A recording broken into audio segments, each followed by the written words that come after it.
Beautiful Paris Saint-Germain family. The two-match podcast of Paris Saint-Germain versus Lille. Um, Hopefully everyone's doing well. Uh, yeah, let's do this, man.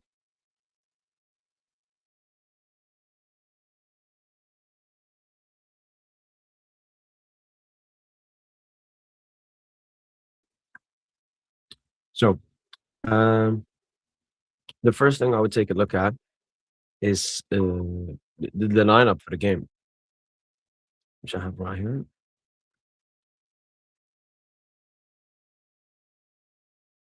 Yo, what's up, Santa?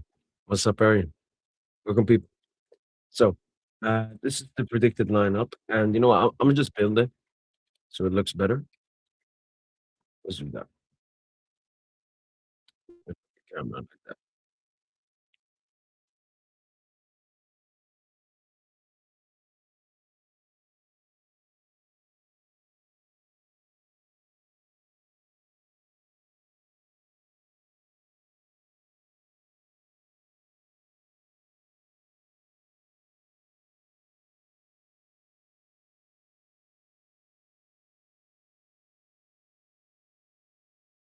What time is it in Sweden?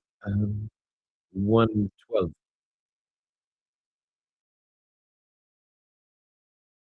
Right, yo, this is a cheeky camera. Yo,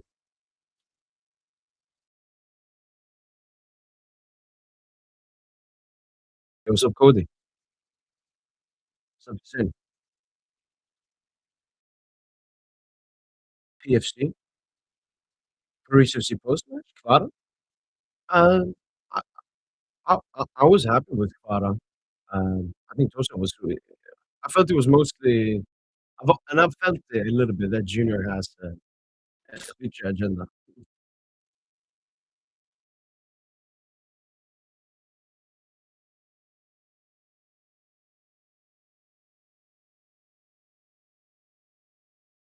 Buckle rating them is Junior so disgusting.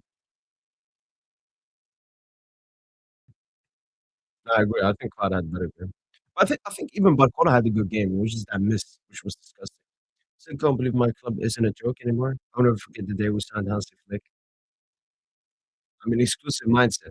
You know, you came to this channel when Barca were at the end of being a joke, at the last season of being a joke. Now look at you, man. What's your like objectives and how do you feel about the rest of the season? Facts code. Gotta be something big, man. Look, we even in the recent Pre-FC game, we performed well, but I'm tired of just the performance. Like we need the goals. Simple. First. I mean, as they say, better late than never. Uh, Let me just double check here. This was it. Yeah. So Chevalier, Warren, Marquinhos, Pacho, Nuno, Due, Vitinha, Mayuro, Khvicha, Dembele, Barcola. Yeah. I mean, this is exactly what I've been asking Lucho to do, or what I've expected Lucho to be doing this season, just playing more offensive football. You know, we can rely on Pacho in 1v1 situations. We can rely on Nuno Mendes' recovery. We can rely on Warren Zara, Emre, and Marquinhos. But our problem this season has been offensively. And yeah, it looks to be like we're going to play with four attackers. First time since the Tottenham Hotspurs UEFA Super Cup game. Chevalier needs to leave the club. What are you talking about? Wish they could pass it in. Yeah, we need him. So Silky. Now he'll be good. The only issue is he's more of like an offensive eight. Like if I had to describe him with one of the PSG midfielders, it would be Fabio Ruiz. Uh, I think Madrid's Nico Paz is a good player, and he'll be very good for Madrid. I'm just saying, I think you need like a double pivot player, like a deep playing player. We will still be good, obviously. Franchement, ouais, ça va, Aurélien.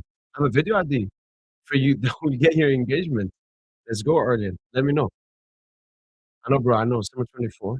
It's not Mbappe to be true. And since then, yeah, Flick better than Mbappe.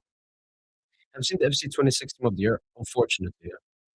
Chevalier still can't keep a clean sheet. I mean, that's not his fault. I mean, the recent opportunity it was a big chance. I mean, I'm not expecting my goalkeeper to save the opportunity, for example, versus Paris FC.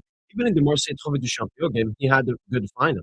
It was just, Marseille had what, one goal was a penalty.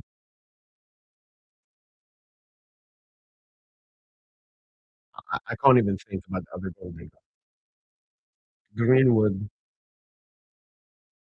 Oh, yeah, it was that Patra goal. Like, none of that is Chevalier's fault. Like, Chevalier's actually improved his performances. Focus to the junk, ruin my because they couldn't even score 1 goal first half. I mean, Zach, why you stop betting, man. Alright, let me know if it's better now, this sound. It's not better. Let's start all the discussion performance PSG. Who are you talking about, Santo? Are you talking about Barcola? Is the microphone better now, by the way? Yo, what's good, Delvian? Hope you're doing well, man. Predicted Excite in 5 years with the something. We know we're gonna get him. Let me screenshot the let me screenshot your comments. That could be a cheeky idea. Very hard though. I have no clue. I mean, we have a very young team, Orleans, so basically going to stay very similar. Both. Mayulu. Mayulu is a player we should only be happy with this season. Is he going through a little bit of rough form? 100%. Has he been playing in multiple different positions, which could potentially affecting his form? 100%. Um, I mean, it looks like Luis is playing our strongest lineup, so then it would make more sense to play Vitinha and Fabian. The thing is, I think Fabian has started the last 3 games in all competitions, so he wants to give Fabian a little bit of rest. And obviously, Joao Neves is out of the game, so Mayuru is the only one we can play. This is Zabarni stat, personal limits posted. No. Coming by and Mayuru in 5 years. Be there, man. This is Peru's no limit.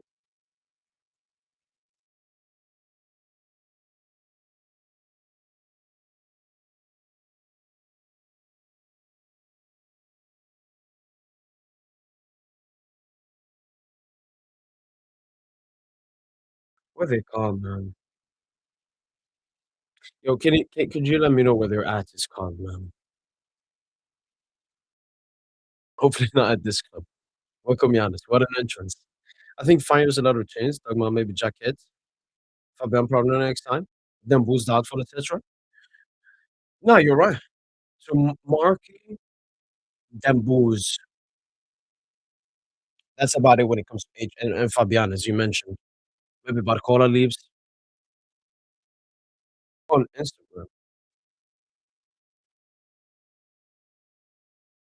Is it something we're having like a win a game or something?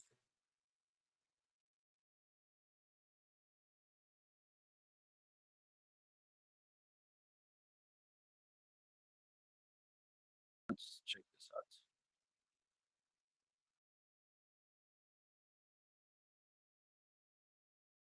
Not at his best level, he's still not the defender he was born with. Out from 73% to 64% in defensive duels, one. A drop from 55% to 44% in aerial duels, one. While 44% is actually very bad for a centre back. For a statistician data scout, you don't have to get up the trend. Very promising was the adaptation. What do you think?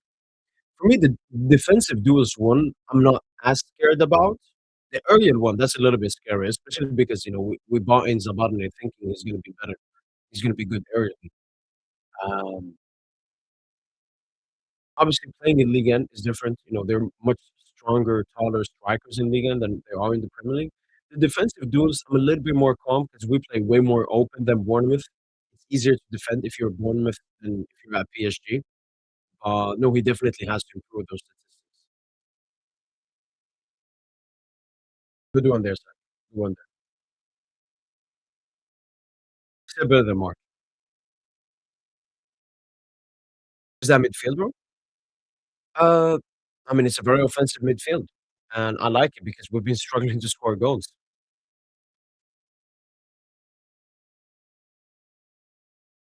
Wait, wait, wait. Maybe it's the wrong one that's connected. Audio input. Let me know if it's better now. Huge job, man. Huge job. Huge job. That would be a special shirt, man. Zabarni's first season at PSG. But yeah, I'm very happy with the lineup. Obviously, for the people that didn't watch the recent video I made in the locker room, let me just bring up the report. Uh,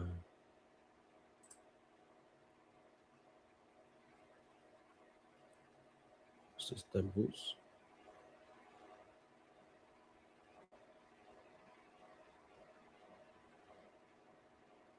This one right here.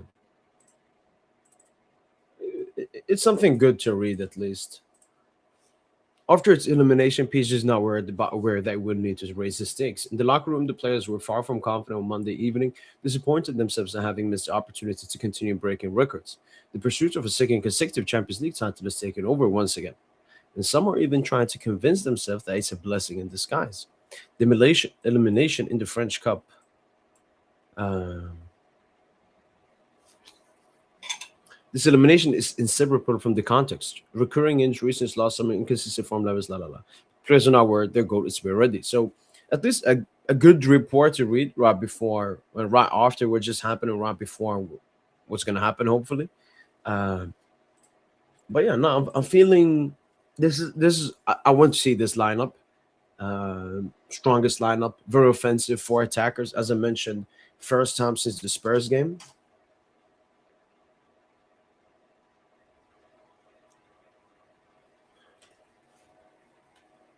Yo, I hear you're invested in Enzo. Come on, bro. Give us 50 million and he's all yours.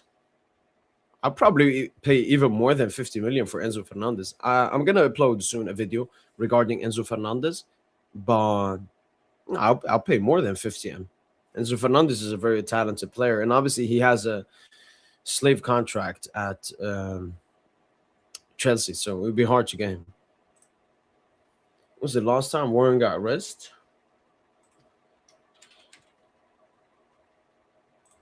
Let's take a look now.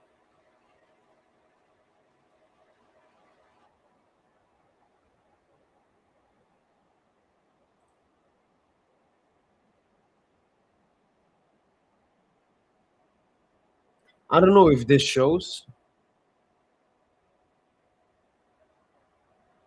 But yeah, I think Warren has played the most games in minutes for us this season. So, mm, mm, Oh, hello. mm. Yo, what's good? We're consistent, man. How are you doing? Yeah, I'm chilling, man. How you feeling for tomorrow, bro? Look, I tweeted this yesterday. Let me find it. Mm. This one, Tosin. So this is the quote tweet from last season, Tosin. The season start versus Ozel on Friday. I quoted it with the season start versus Lille on Friday, Tosin. Gotta get behind the team and feel the vibe, and this is when the season needs to start, Tosin. I've been reading the Agreed. reports after the game and everything, and this is the predicted lineup, Tosin. Four attackers. This was Lucho's initial plan for the season. 4-2-3-1. More direct football, more focused on attack rather than controlling the game. I, I don't expect it to be in that shape. I still expect, the 5 in, 5 out, and it really being 4-3-3. Okay. But it will be like Just it taking can be. Fabian's phone. Yeah, yeah, yeah. Or Mayulu, who knows? Maybe Mayulu might play left of center, but What? Do it box yo, to box? Mayulu getting up. No, it doesn't matter. It doesn't matter if he's playing left or center or right or center. Like I think Mayula will be the box to box regardless. But don't you think? I think in possession you can expect Dembus to drop and Due to fill in Maybe. center Or they're like forward. So interchange. yeah, but yo, the Neves injury is a killer, bro. It's not a major one, right? Let's hope. Let's hope. Let me see. What did the report say? Imagine, So imagine why he's you always rocked, got man. why you always got to imagine the worst, man? Jones will be absent for the game versus Lille as he suffers from muscle discomfort. It's just muscle discomfort, just. He's cooked, man, from the run of games, man. Too many games. Wait, so why you always got to do like the worst scenario, pessimistic? We're going back to back, man. And this is not major injury. Let's As see. long as it's not a 4 to 6 injury, I'm calm. We can get some more injuries. Hakimi back soon, Joseph. Only one game left in AFCON. Yeah. When will he be back? So he'll be back what, at the start of February, more so, like because they'll try to ease him in as well. Yeah, he'll probably get a rest. Morocco in the final. If he wins, celebration rest. If he loses, depression rest, and then comes back. Even Lucha talked about it, like he wants to ease him into the squad, and that he's not 100% yet. No need to ease Mbaye though. Yes, sir. Now, yeah, he's. I watched a little bit of the recent game. He didn't come on versus Egypt. It was only 1-0, so he subbed on more like experienced players, midfielders as Yeah, well. that's the only AFCON game I watched that day. I could Mm. catch the You wanted to Senegal watch Egypt. Mbaye? Yeah, I wanted to see if he'll get some tick. He didn't get no tick, and the game was super boring as well. Yep. Egypt just proposed nothing. They just it's like they didn't care. Tristan, that's been a big talking point about this AFCON. Morocco completely rigging it, which they have, man. They've completely cheated the tournament. Man, that's what it is, man. Host tax. I mean, it's in the spirit of most international tournaments. You think of No. Korea 2002 World Cup. You Mm. think of, you know, Maybe US '94. probably I don't know. I Russia. didn't watch it. No, Yeah, Russia was US good though. '94. Like I remember Russia. I Yeah, watched but Russia, Croatia. That was an insane game. Like I think Russia just overperformed. Watch, as you mentioned, hmm, South Korea, scandalous match versus Italy.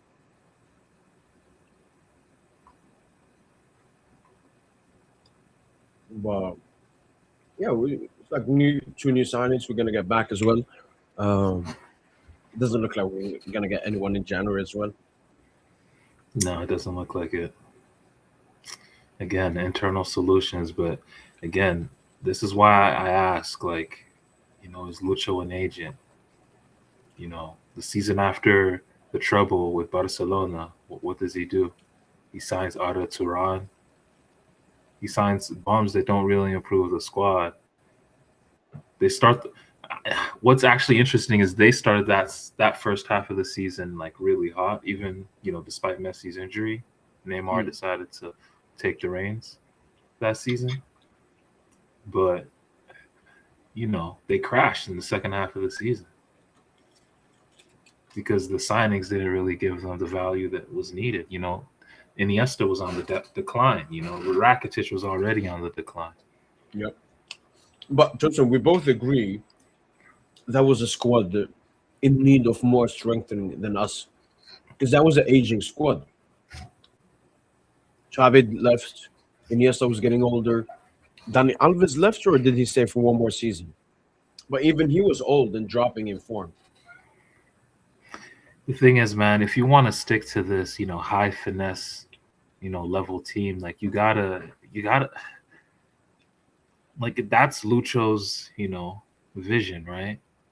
A team that presses high, Yep. um, but is also a finesse team, with a dangerous combination of technical expression and speed on the outside. Like great on the ball and great off the ball. Yeah. But like if you want to lean into that shit, it's just, sometimes he just be using the wrong players for his vision, bro. It's like last season, 24-25, like he just kept playing like even though we were with it for a bit, in the long run we understood that no, that wasn't the play, but he kept playing Asensio false nine at the start of the season, you know. Then we saw Dembele play there against Monaco, assisted Barcola in that game. Neves scored in that game. I think Neves scored the opener, if you remember that game. And Demboo's looked really good at that center forward spot. Yep. And then he went back to Asensio. And it wasn't until Demboo's got back and then we finally, you know, and this obviously this season, it's very clear that that we needed someone to hug the right side of the touchline, bro. Like on the wing, to bring just something different, a left-footed right winger. Like it was I'm, clear we needed that. no, I feel like it's a profile we need in the squad, but I don't think it's a player we need to win the Champions League with it. It's like a good thing to have an additional profile, but I don't think it was something we lacked. And you mentioned last season with the false nine, Joseph, because Okay, we but you're discussed arguing, but your argument has been for Alvarez, though, right? You if you we're want gonna Alvarez? strengthen the Me squad, yeah, personally, Aglioshi is not gonna make any like difference. Even Karitzis, like they're gonna help us rotate the squad in league end games and so on, but they're not gonna give us like what we need. Joseph, is our players to perform better. I need Bradley Barcola to finish the season now with 20 goals. I need him to score 15 goals in the rest of the season. I need Khvicha Kvaratskhelia, Joseph, to take a goal scoring leap. Scoring 5, 6 goals is cute, but it's not enough.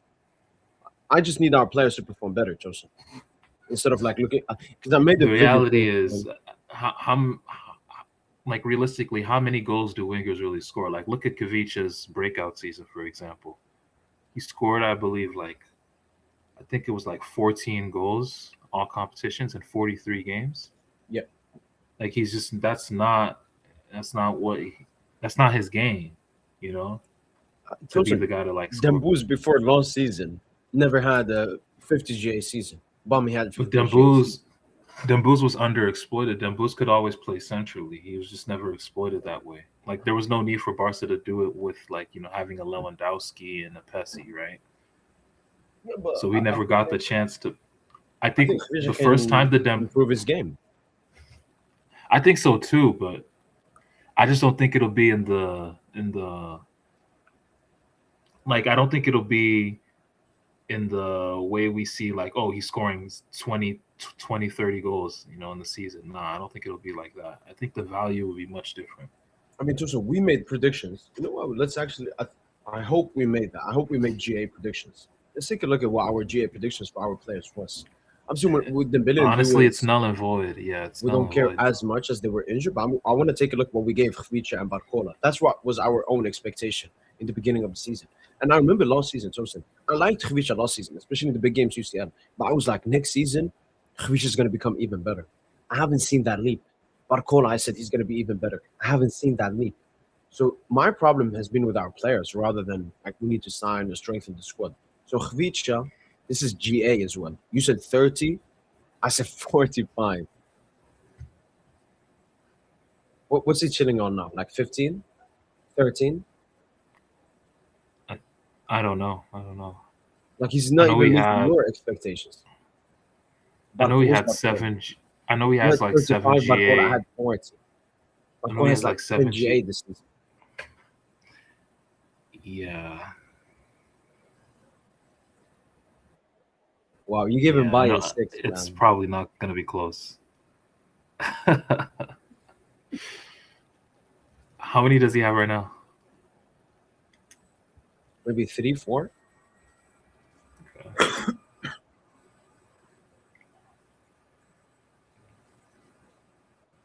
So okay, I will let you know everyone now. Khvicha has 10. Barcola has Okay, so 8. he's on pace for. Um, Barcola has 8 in all comps, and Khvicha has 10. This is Yeah, disgusting. they're on pace for 20 and 16 respectively, which And Baye got 3. Yeah, they're not putting up the numbers they should be putting up. I mean, Dembele, I know that he takes pens, but he has 10 this season in 766 minutes. Khvicha has 10 in 1,274 minutes. Like, it's just not acceptable. I mean, you say that, right? It's just we're not. Again, that for me, I just think it's a little bit on the coach. You know, like how do Barca, like Barca are dog shit this season, but look at their attackers' numbers. You Killers. know, It's called look at killers. Bayern. Our, our, Look our at attacks have Bayern. not been killers this season, Tosin. They need 5 chances to score a goal. Top players only need 1 chance. Would you Even trade Dembele, any of? Would you trade any of our attacking unit Because okay, look at our four main player. Our four main players in the attacking unit is Dembouz, Barcola, Doué, and Kvara. Yeah, Like that's a quartet of wingers essentially, yeah. right? No one's really um, a center forward. Dembele just happens to be the most versatile, The Boost can do anything. and Doué to an extent as well. But Barcola and Kvara are just straight up wingers. That's why in the 5 in 5 out, man, like it's we haven't rotated like the way we rotate. It hasn't been as fluid this season because Dembele's missed time, and also it's you know Can do it. yeah, Doué as well. Yeah, Yeah, that's why I told you. The players I'll be mad with are the players that have been there. It's like I remember some PSG fans. They used to cook Neymar when he got injured. I cooked Mbappe because he was there. He was fit and he was ass. So that's why I'm pointing fingers at Barcola and Khvicha. They number 29, number 7. They just got to do better. But obviously now Dembele and Dua are back, and I like that Lucha wants to play this 4-man attack. Because next game, Tosin, there's no excuses. You say Barcola plays better with Dembuz. We're gonna see that. We say Khvicha plays better when Dembele and Dua are on the pitch. We know that. I already have Dua a plays better prediction, when man. Dembele and Khvicha are there. All of them, I need to see a GA at least, man. I need to see a big I, score. Tosin, Lille, 7. You know what? 7-1. Let's do that. Let's have a 7. bro, We can do a 7-1. Wait, three and a sorry. half years ago, three Oh, and a half years ago, we had that same prediction. You know, it's time, man. August the 21st, 2022. I think that was the date. I'll never forget that day. The 7-1. We predicted it the night before, and it happened. No, Bro, you I predicted it. think we So should win take full seven. prop, I, man. Take full prop, man. You predicted it. We were I think we're joking. We gonna were win like, 7-1 "You tomorrow, sure, man. I think Joseph?" we're gonna win 7-1 tomorrow. Wait, that's what we need, Joseph. We need a huge bounce back. Lille at the back. You know, we drew to Lille before. Let's get some revenge. Ethan and Mbappe. Let's get some revenge. Yeah, man. Lil away. We didn't treat that game seriously, man. But we almost won it, if not for Ethan. Yeah, it reminds me of Lille the season before. I remember we were 1-0 up due to a Lucas Hernandez penalty he won, I think. Or that he scored. Yeah, I think he won a pen and Mbappe scored it. And then Asensio made a mistake and they scored in the last minute. Lille has always Oh been a yeah, little bit iffy for us. We ain't scoring 7. Look, the point is not scoring 7. The point is that's our expectation. All right? The attack hasn't been good enough this season. All of the 4 attackers are playing this game. The best lineup is playing in this game, bar Hakimi and either Fabian or Neves. Fabian getting some rest from the starting 11 and Neves being injured. Hakimi being away for AFCON. But there are no shout out excuses. to Fabian for the extension, though. Yes, sir. And William Pacho as well. So Yes, yeah. I mean, I even read Tosin Barcola. His extension was basically done last season. Like they had agreed on a figure and everything, but then he obviously changed agents. So then and then we won the Champions League. You know, you got to add in bonuses and stuff and higher wage. So, we got to bounce back. That Paris FC defeat, I need to show that the players were mad. Me and Tosin, we were raging. Me and Tosin were mad. Tosin was more mad at Lucha. I was more mad at the players. But it stays the same. We both were really mad after what happened versus Paris FC. It obviously shows the high standard we have. But I want to see that from the players, Tosin. I hope that they're angry. I read the report, Tosin, which obviously made me a little bit happy. But obviously, the report at the end of the day doesn't mean anything. What they do on the pitch is what matters. Let me find the report here quickly. And people, as I mentioned in the comments, we will be checking out that Reddit for Fugazi stuff. 1 second there. So, this is the report that dropped, Joseph. After its elimination, PSG is now worried but aware that we need to raise the stakes. In the locker room, the players were far from confident on Monday evening, disappointed themselves for having missed the opportunity to continue breaking records. The pursuit of a second consecutive Champions League title has taken over once again, and some are even trying to convince themselves that it's a blessing in disguise, the elimination in the French Cup. This elimination is inseparable from the context. Recurring injuries since last summer, inconsistent form levels, a playing style lacking variety and fluidity. But the players are not worried. Their goal is to be ready for the spring fixtures with the Champions League and World Cup as absolute priorities. So we got to do it, man. Yeah, it just stinks of 2020, 2021. We don't have to make this is a different team. This is a different context. Everything is different. So compare that 21 team to this team. We had Michel Bakker. We had Abdou Diallo. We had Colin Dagba starting UCL knockout games for us. I That's not know. going We to still happen. have number 5 though. And we still have Yeah, Lucas. the cockroach And we have survived Lucas everything. brothers. But honestly, Tosin, All 3 of them. I've been okay with not had much problems with our defense this season. We've had problems with Chevalier, but his level is upping up. We've not had problems with our midfield for majority of the season. Actually, now they've been overperforming, having over 30 GA this season. I'm looking at these guys, Tosin. I'm looking at these guys. The excuses are done. All right. Barcola is going to play with the best attackers. It's not going to be Mbaye and Gonzalo. Khvicha is going to play with the best attackers. And Dembele or Doué, the injuries are behind them. I need to see a monstrous performance tomorrow. Like even usually chosen like pre-match podcast, it's a Ligue game versus Lille, but this game chosen I care about because this is a game where the players have to show that what happened last game is completely unacceptable. 100%. Mm, let's check out this Reddit thing. PSG Reddit. Right.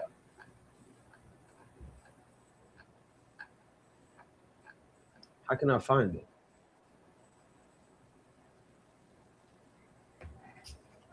Wait, what's Do you know going how on? Reddit works? Not here. I don't It's really. the if you don't mind, Tosin, like quick. No, not this one.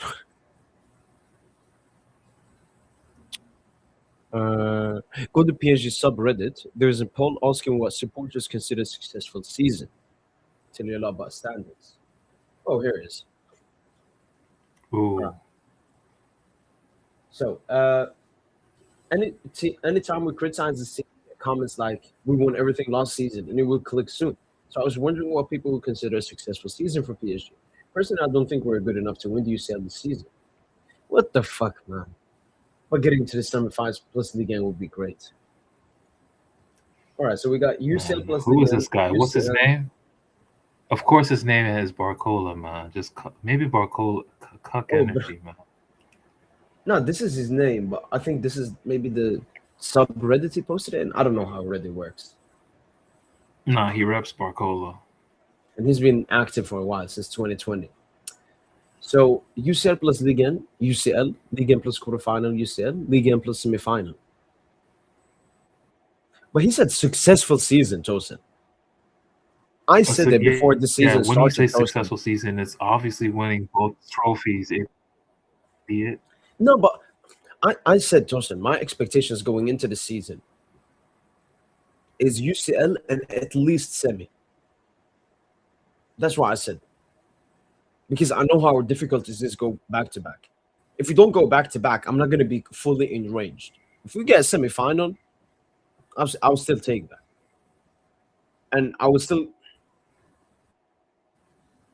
I don't know. I don't like the word successful season. Yeah, It's like like Tosin. It was like I wouldn't 23, be mad 24. We were calm with 23, 24, winning everything at domestically, it, but winning it league was season. in a great fashion, going to the semi for the first time since 2021. Yeah. But no, What do man, you want? semifinal, getting knocked out in the semifinal is not a successful season, bro. Yeah, that's why I don't A like the words successful successful season, season. yeah. Maybe he means like a season you'd be, I guess, content with. Wait, what? Can we What's see what? what do you consider? Oh, here. So UCL and Ligue 1 Tosin is the second to lowest. Most people voted Ligue and UCL semi-final. More people voted UCL than Ligue 1 and UCL. More people voted UCL than Ligue 1 and UCL quarter. So either UCL or Ligue 1 plus semi.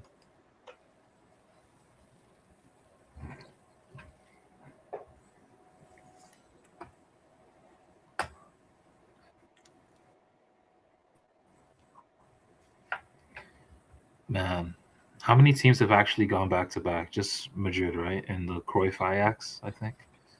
I think when Bayern did a three-peat back in like like in the 70s, right? yeah. Let's check it out.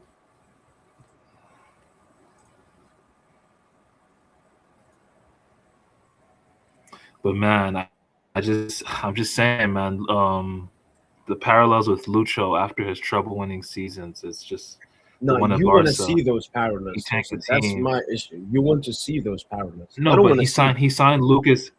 The players he signed made the team worse. You know, he signed if Chevalier proves to be worse than Donnarumma after the knockout rounds, or not. Let's say proves to be worse, proves to be a liability. Yeah. As well as Zabarni. Then Yeah, but my Lucho's main an thing has agent. always He's an been agent.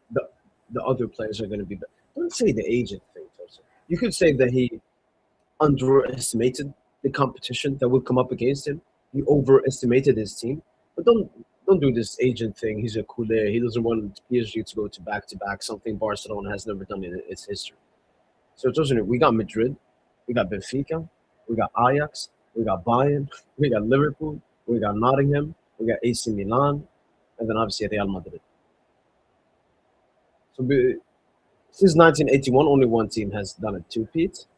And before that, a couple of teams did it. But obviously, it was easier, Tosin. It was less competition, less money in football. If one team was really great, many other teams wouldn't be really great at the same time. Obviously, the competition at the highest level has never been greater. So obviously, it's more difficult for PSG to go back to back than Ajax in the 70s, or Benfica in the 60s, or Bayern in the 70s, and Spurs, and Liverpool and Nottingham in the 70s.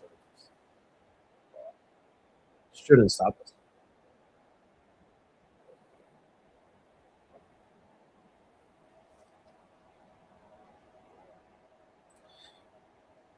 No, 100%. The standard obviously has gotten much higher at PSG than what it used to be, and it has to continue being like that.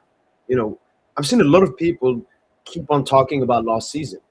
For example, again, nothing personal, but I saw PSG Club Boys, for example. He mentioned a tweet that the thing I dreamt about was winning a Champions League, and now we've done that.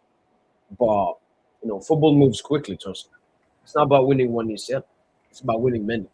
And Yeah. we have a great chance at winning the UCL this season. So let's go for it.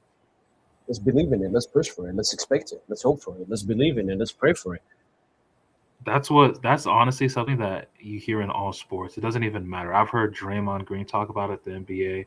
I've heard Modric talk about it with Real Madrid, like, in European football, where they're like, yeah, winning it that first time was amazing, or that second time, but The man, third. the best feeling is knowing that, man, I gotta win it again.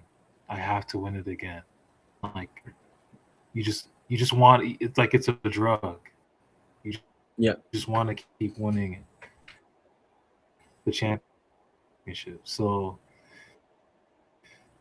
the players have to be hungry in that, where he echoed the same like sentiments, like, yo, stop talking about the past. Yeah. Then Like, we in the present now. Like, fuck all that shit. Like, we got to go all in for all trophies this year. So, and let's be real, bro. Like, maybe the casual has, found a way to disregard PSG again on the European scene. But the people within football, the Bayerns, the Barças of the world, the Premier League sides, they're all wary of Paris Saint-Germain. yeah, they still That's the know team to where beat. the team to beat. Exactly. Yeah. Yep. That's the team to beat, Paris Saint-Germain. So Yeah. If you're a football manager, I mean, Arne Slot Tosin still talks about us. He still talks about what we did to Liverpool last season. yeah, it's so funny, man. Like, even Pep, I think I can't remember the game. I think it was the game they won versus Nottingham Forest. Or honestly, I don't remember the game. I don't like all these Premier League games are a fucking blur to me. But Yeah, in they one of his always do. post-match pressers, yeah, but in one of his post-match pressers, Pep said something to the tune of, like, we didn't play that well today. Like, if we play at Paris Saint-Germain, we would get absolutely annihilated. Yeah, Like, we could not play out of the pressure. Like teams, like people know, like PSG is the head honcho, in Europe. Honestly, the only team that I will say that they're that you can argue is better than us right now is Bayern. That's it. I'm yeah, not. they, I'm they, not they taking beat any us other fair and games. square at the park, and they have been in incredible form this season. Defensively, Yeah, offensively, midfield. They will get Musiala back soon. Davis is back now, so their level will probably even get better. They haven't won the UCL since 2020, so they're definitely hungry. They have a lot of players that have never won a UCL. Luis Diaz, Kane, Ulisse. I mean, Musiala won one. Was not part of that team. It's basically just like a Kimmich Carl. and Neuer have won a UCL, and Alfonso Davis.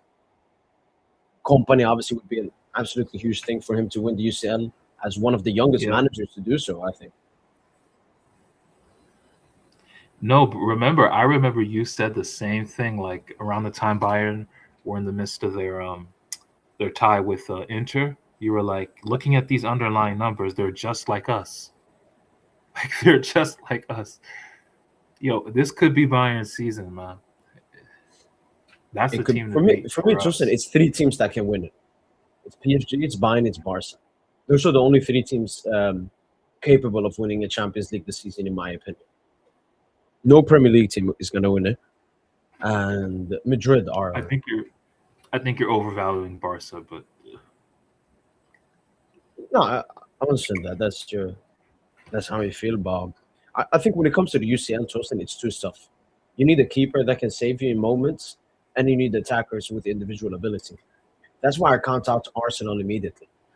You can go far with the team and the way Arsenal play, but you cannot win a Champions League that way. Madrid are shit. City are too inconsistent and not the, great the thing enough. They with need better Arsenal players. though, The only team is the thing with Liverpool, Tosin. I think if any Premier League team can do it, it's Liverpool because they have the individual ability, they have the experience, they have the hunger. Plus, they're not going to win the Premier League, so they're going to be massively hungry to win the Champions League, which they haven't won since 2019. A lot of new yeah, players as well, which will push yeah, for it. like I don't think Barca beat Liverpool in a two-legged tie. Like two-legged, I don't see it. Like if they Okay. played mano a mano, that's a very close game. That's a very very close Yep. matchup. And, and here he once again says Arsenal. Like again, I think Arsenal, first of all, their main focus is the Premier League. It reminds me a little bit of Liverpool, but the opposite. Liverpool won the UCL, and then the season after won the Premier League. And I think it's a little bit of the opposite for Arsenal. This season, their main aim is obviously the Premier League. But as I said, you cannot win a UCL with Gyökeres, Saka, and Martinelli as your attackers. You can maybe compare it a little bit to Chelsea, Tuchel's Chelsea, very great defensive, and they had Werner and Havertz up top and still managed to win the UCL. But that team had more experience. Thiago Silva, in N'Golo Kante. Thiago Silva had obviously been a UCL final the season before. N'Golo Kante, who won the World Cup previously, and Thomas Tuchel being a top manager in the Champions League the season before reaching the final. So I think it's a little bit too early for that Arsenal team. Who knows? They might prove me wrong, but that's my opinion regarding Arsenal. I don't see them winning the Champions League this season. I think they will go far. You see them reach a semi-final again, maybe even fluke a final, but winning it, I don't see that happening. We'll need like a team like Inter to knock them out. Like in the quarters or something. Mm, That's right. a team that could beat Arsenal. Like Arsenal It's like can't. Arsenal's kryptonite. Yeah, against us though, it's a little tough. Like we can beat them. It's just Arsenal are just that team that pride themselves on being very hard to break down. So Yeah, but if there's any team to break them down, it's us.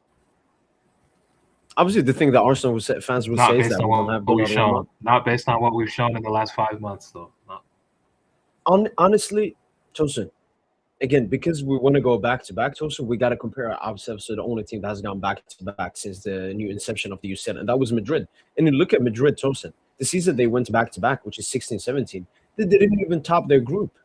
Dortmund topped their group. No, they did not. And they lost the Super Cup as well, I believe. They Tosin, they lost in the Copa del Rey round of 32 against Copa del Rey. Yeah, Leganes. Copa del Rey. But when it mattered, Tosin, they proved that they're still the best in the game. And that's exactly what our team. And Tosin, when you look at PSG this season, most of our weaknesses have been domestically or in the Super Cups. It's not been in the Champions League. Even in the Spurs game, Tosin, we watched it together. We didn't enjoy the performance. But again, we won it. Scoring 5 goals, Vitinha hat-trick. Because it's just that mentality. I remember what at no point. 2-1, and your reaction was like, no, call it. Because we thought, like, what the fuck are we doing? Vitinha goes on to score 1 minute later. That's a team that can go back to back. I just hope if we get a cupcake schedule, it's possible. But man, I think honestly, I don't even want that. I think in the round of 16, I want Barcelona. I think we need Barca. Ooh. I don't know. I still think they will get top 8. Wait, let's take a look at the UCL team. I hope they don't get top 8. I mean, they got Slavia Prague and Copenhagen coming up. Where's Barca? Yeah. I think they're going to win both and get 16 points. That, if you look at least at last season, that does get you through into top 8. But again, could be different season, could be different points measure and so on. Yeah. Joseph, this is the team I'm looking at. Yeah, they look like food at this point. I'm not going to lie. Let me see. What UCL games do they got left? Oh, there's a second leg versus Arsenal as well. I didn't know that.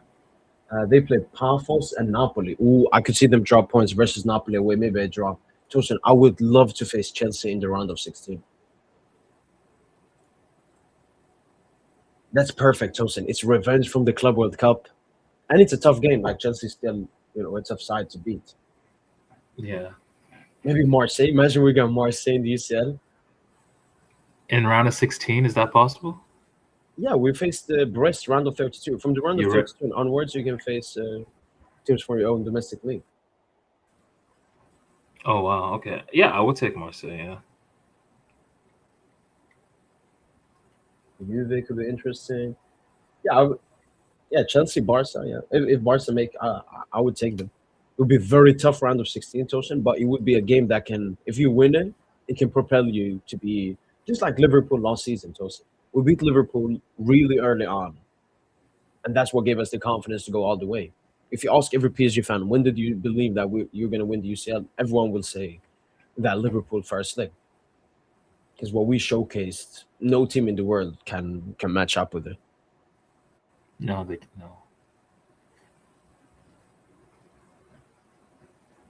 Newcastle revenge. I mean, we're going to face Newcastle in our last group stage game. That's why I'm not as fussed about Newcastle. We'll get our revenge in that game. Smack them at the back. Finish off the group stage in style. Wait, let me take a look at that. I would like Newcastle as well, yeah. Yeah, I'd take them. Premier League PR, Tosin. Amazing. I like Premier League teams. Because when you beat a Premier League team, people get aware of it. They know about it. All right, let's take a look at the underlying stats in the Champions League. I remember I made a recent video about it, and we were topping the majority of them, or like being very high in the top 3 at least. But this thing, also, we've been not happy with ourselves in domestic, but I know that our PSG players, also, when it comes to the big stage, when everybody's watching, they turn it on. Progressive passes, we are top 6-ish. Progressive carries, we are second. Goals, we're first. Assists, we're first. Goals plus assists, we're first. Goals minus penalty kicks, we're first. GA plus minus penalty kicks, we're first. XG, we're third. XG, we're third in XG. Okay. Yeah, who's first in XG? Bayern and then Arsenal, then Inter. But we have basically the same as Arsenal and Inter. It's just Bayern have a little bit. But Bayern have had a little bit of easier games. They've been facing these powerful Club Brugge, We haven't had the stat pad team. I mean, we had the toughest Champions League group stage out of any team, and we're still chilling in third spot. And we've had massive injuries as well, which other teams haven't had. And if we take a look at opponent stats, goals allowed, I think PSG should be doing a little bit better. What about XG allowed? PSG should still be doing a little bit better. But again, I think that's the change from last season, Tosin. We're more open, but which leads to us scoring more goals as well. 7 versus Bayer Leverkusen. What team does that? And then lastly, the goal and shot creating actions. Shot creating actions per 90, Paris Saint-Germain sitting in first. Goal creating actions per 90, Paris Saint-Germain sitting in first. So when you look at all the underlying numbers in the Champions League, you can't say anything about weak sides when it comes to PSG. We're topping the list. We're topping all the lists. Is Madrid finished? Yeah, obviously. Shout out to Mbappe. Shout out to Kiki, man. Inside agent. No, Madrid are not finished. They're about to sign Haaland, bro. Bilbao is not better than Pavlos? Come on, man. Yeah, I don't know what Tosin. When I see those reports, Tosin, all I think about is it's going so bad at Madrid, Tosin, and they gotta, I don't know, cover over the cracks by some cheeky Haaland reports. If Haaland joins Madrid, Tosin, it would not be this summer. So I mean, we'll see, man. We'll see. You've always said. I just think Madrid are that down bad, man. Embarrassing club. All the decisions they've made in the past 3 seasons, Tosin. That's not how a big club operates. Making Mbappe a dictator already. But even Vinny's kind of a dictator as well. Vinny as well, yeah. Using the contract extension. I mean, he would have 1 year left in his contract. Even drew the Charles Wellington Bellingham concocting drama, not tweeting, and then coming out and saying some bullshit on his Instagram story. The vibe is absolutely disgusting. It wasn't even his. I don't even think it was his story. It was his app. Like he has an app. I forgot he's that disgusting. Yeah, that's actually nuts.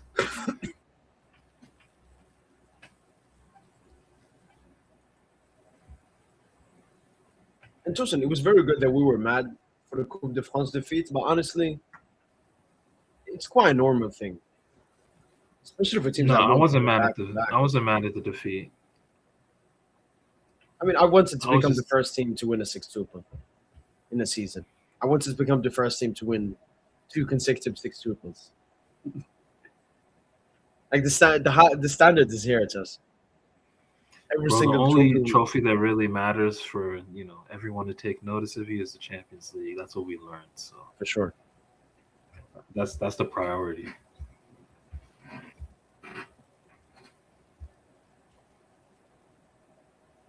No, if we stink it up tomorrow, man. If we stink it up tomorrow, it's gonna be disgusting. It's over. It's over.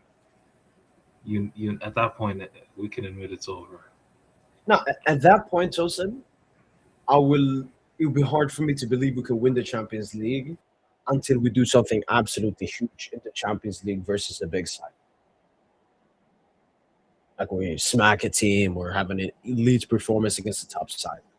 But yeah, I would be insanely let down. What if we crash out? Let's say we crash out early in the Champions League to an inferior team.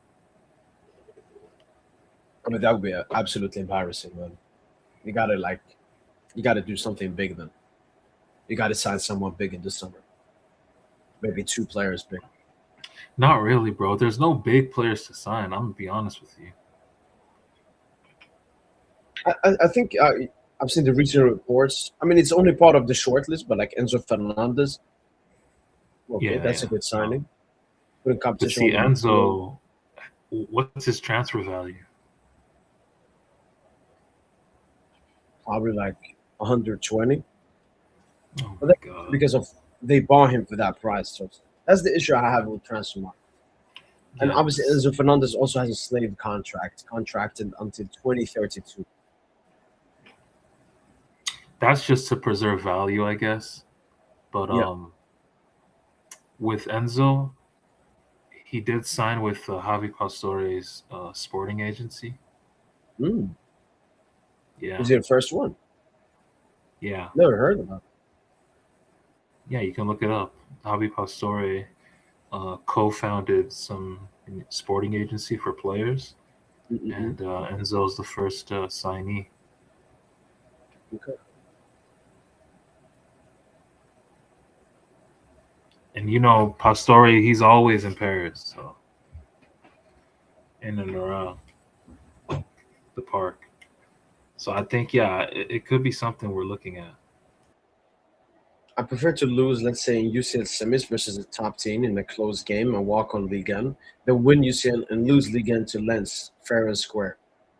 Nah, Tom, so look, I would be extremely mad, disappointed, disgusted if we lose out on Ligue 1. But if we win a UCL, I couldn't care less, man. Let's not do this fucking Ligue No, 1. we'll be gassed because the Champions League is the last, it's the last match day of the season. You Yeah, know, to still be standing on that day to play a Champions League final. I mean, you take that, no doubt about it. yeah. Would you sacrifice Ligue 1 if that guaranteed you a UCL every single day of the week? Like, what kind of question is this? Are we going to become Premier League fans, comparing our league to the UCL? No, but it would still leave a bitter taste in my mouth. I'm not sure I could still say we're the best team in the world in Yeah, that because he's not situation. saying he's not just saying like we lose on the again. He's saying Lens win it fair and square, like with them being the best Yeah, team in the I'm league. not. We might maybe we Yeah, lose to them in the league game or something. yeah, like that would not. I wouldn't be comfortable saying we're the best in the world if we're not the best in France that season. That's the fucking lives. That's the life fucking Madrid fans have had to live for the past couple of years, man. Yeah, I You know? don't think they're that. I don't think they're that butthurt about not winning La Ligas and winning a couple of UCLs. Honestly, I think they are because they know deep down a It's lot not of them worth are as much. fugazi. A lot of them Fugazi are too. actually Yeah, fugazi because especially if not for the leadership of Benzema and Modric, and yeah. Rudiger and Vinny. Vinny, I'll admit, he was still him back then. Like if not for that leadership, they were still second best as well, and they had to cover 60 yards, upfield to like generate chances. Like Yeah. Vinny had to be a one man outlet for the team, and then Benzema had to follow that and link and connect midfield and attack, and then score the goals. What they were doing was some Herculean shit because it wasn't tactical. It wasn't. They were basically battling very well managed, systems and beating that. So Just by individual brilliance. yeah, but it was luck though. It was also luck as well. There was a lot of luck in that, and that's just not something that's sustainable. Yeah. That's why I didn't like how we scumbagged all these finals victories, bro. Like Flamengo, I'm sorry. Look, Flamengo, best team, like best South American side in a long time, no doubt about it. But at the end of the day, when you're the best team in Europe, you're supposed to show levels. You're supposed to show levels in that Club World Cup final. That's what all the best teams in, like all the great, team. Like, granted, we've won a sextuple. I'm happy for it, but man, like the showings in those finals, just it's not fitting of Paris Saint Germain, bro. It's just not. Granted, I'm just happy we won. To be fair, Yeah. Yeah. but yeah, Who knows, Flamengo Tosin? and then Maybe Marseille. Marseille is the most disgusting. That one just that I was I just I, I disgusting. I don't know, Tosin. I enjoyed that we scumbag against Marseille Not, because I mean, they fine, they I got get they it got they for that got 5 minutes reason. of celebration, man, just for us to completely scumbag it, man. And like No, I knew when we we would went come into back. the penalty shootout, Tosin, it was over. When Gonzalo scored, everyone knew, PSG and Marseille fans, they knew, yeah, it's over. Yeah. And that's mentality, Tosin. That's like that's mentality. Who knows, Tosin? We might scumbag like Madrid when they won the 3-peat, Tosin. They scumbag games. We maybe will scumbag a semi. We might scumbag a quarter. I hope But so. but at the end of the day, But I just don't think that's in our nature to scumbag things. It's just, I know. have you But noticed that? Like the PSG question is, just do Tosin, what things is our like, nature? I don't know. We have a new nature now, Tosin. Back in the day, we used to bottle.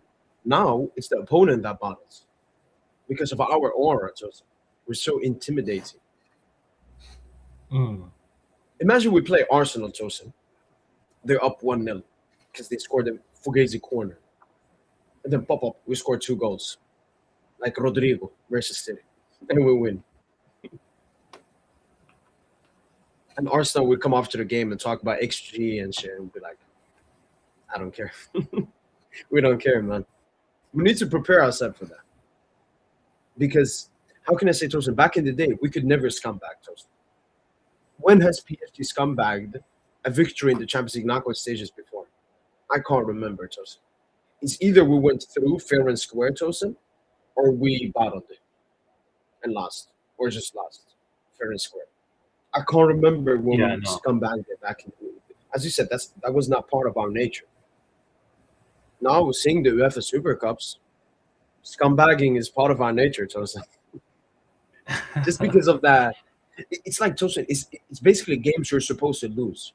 Spurs, we were supposed to lose that game. Being 2-0 down in the 86th minute. Spurs, I That's a can game you're forgive it. supposed to lose. I Yeah, can first forgive game the back. Spurs game. First Yeah. game back, short turnaround.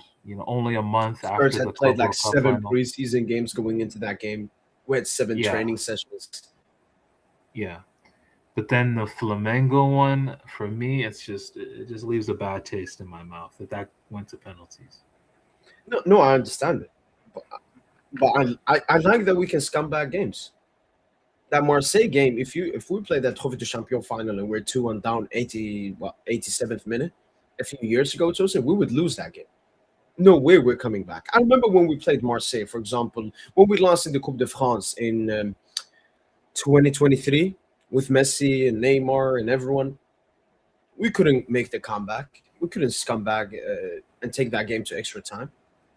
But now, you play that game now, we take it to extra time. And that's the difference. Like when you win a UCL, you just get that mentality that it's never over, Joseph. Like our players never No, give it's up. not.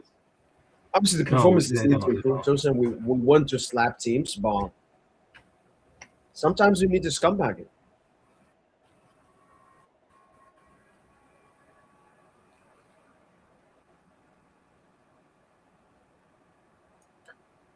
And no, it is because of the aura exclusive mindset. When teams face PSG before, it's we're facing PSG the battlers. So if PSG is up versus you, you had belief and confidence in yourself. Why? Because PSG has done this so many times. It's been like Barca. I think a lot of teams in the past 8 years, when they face Barca and UCL, they know it's never over.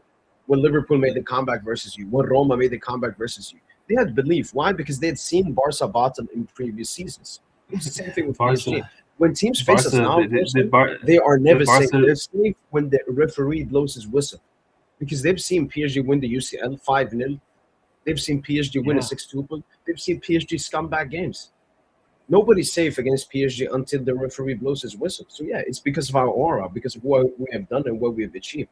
We're a different team. And I think he should have felt that firsthand as a Kool-Aid, like as a Barca fan. Yeah, I'm sure against you yeah, felt that Paris Saint-Germain it was aura, bro. 1-1, last minute of the game. Oh, pistolero, man, because we needed the 3 points. If that game ended in a draw, Barca would still have bragging rights. Tosin, Barca fans would still be talking, but he humbled them, at least for a No, bit. that second half was an absolute beatdown with I our know it. with our B I know, attack as Tosin, but well. It was a the issue with beatdown. football fans, they care only about the scoreline. If it ended Yeah, 1-1, they would be like, "Yeah, you had all the position and the chances, and you couldn't win the game." That's what they would have been saying. no, Barca are super cooked if they face us. Like that, I, like they are absolutely super cooked. I'm sorry. That's the one team that we always get up for. Bro, did you see how like motivated our players were? Like oh in the yeah, Lucho era, beating Barca is just that's just it's their standard. favorite thing. But Tosin, honestly, it's not that I want to evade Barca. Like if we face Barca, we face Barca, Tosin. But the team, honestly, it's not competition, Tosin. I just want to spank Madrid. Madrid is still the only team we have not knocked out in Champions League history, and I think City. We've not been able to knock them out, Tosin. I Okay, no, need let's us to face knock City. out I think Madrid. beating City, we don't need a knockout. I mean, beating Madrid, there's just no bragging rights in beating Madrid. I'm No, sorry. I just There's want no to bragging rev rights up to to beating rev up. Madrid. Like, Is the history, Tosin? Like imagine all the filthy times they've beaten us. What, why 17, would you 18, 21, like? 22. I don't know, bro. It's just like it's like dropping waste on a corpse. You know, like they're done. Like, why do you want to beat the team? Like, bro, I that's why just want to I get over laugh that at these hurdle. Barca I fans. just want to get over That's why that I laugh hurdle, at these. man. That's why I laugh at these Barca fans. Like, this is actually your next closest competitor in your league. You actually get less competition than Paris Saint-Germain in Ligue 1. If this Real Madrid team is the second best team in your league, like this I mean, version of the Madrid team, like yeah, that are so honestly, disjointed. I think Marseille maybe beat Madrid. I mean, we saw that in the UCL this season. They were inches away from keeping at least as a draw at the Bernabeu, at the Velodrome. Maybe It's insane, man. they would beat them. So times have changed. Madrid is worse than Marseille. Like who would have thought that? This is just last season or 2 seasons ago. Like, Nobody bro, would have thought that. there's more intensity in a retirement home than there was in that Clasico. Like, that was an awful, like, bro, the football was so slow. That's why Chelsea were one Chelsea just. That's why a team like Chelsea, who are shit, were able to just absolutely dog walk Barca just by injecting just pace into the game. That's all. That's all they did. They did nothing special. One thing I would say though is Rafinha Tosin.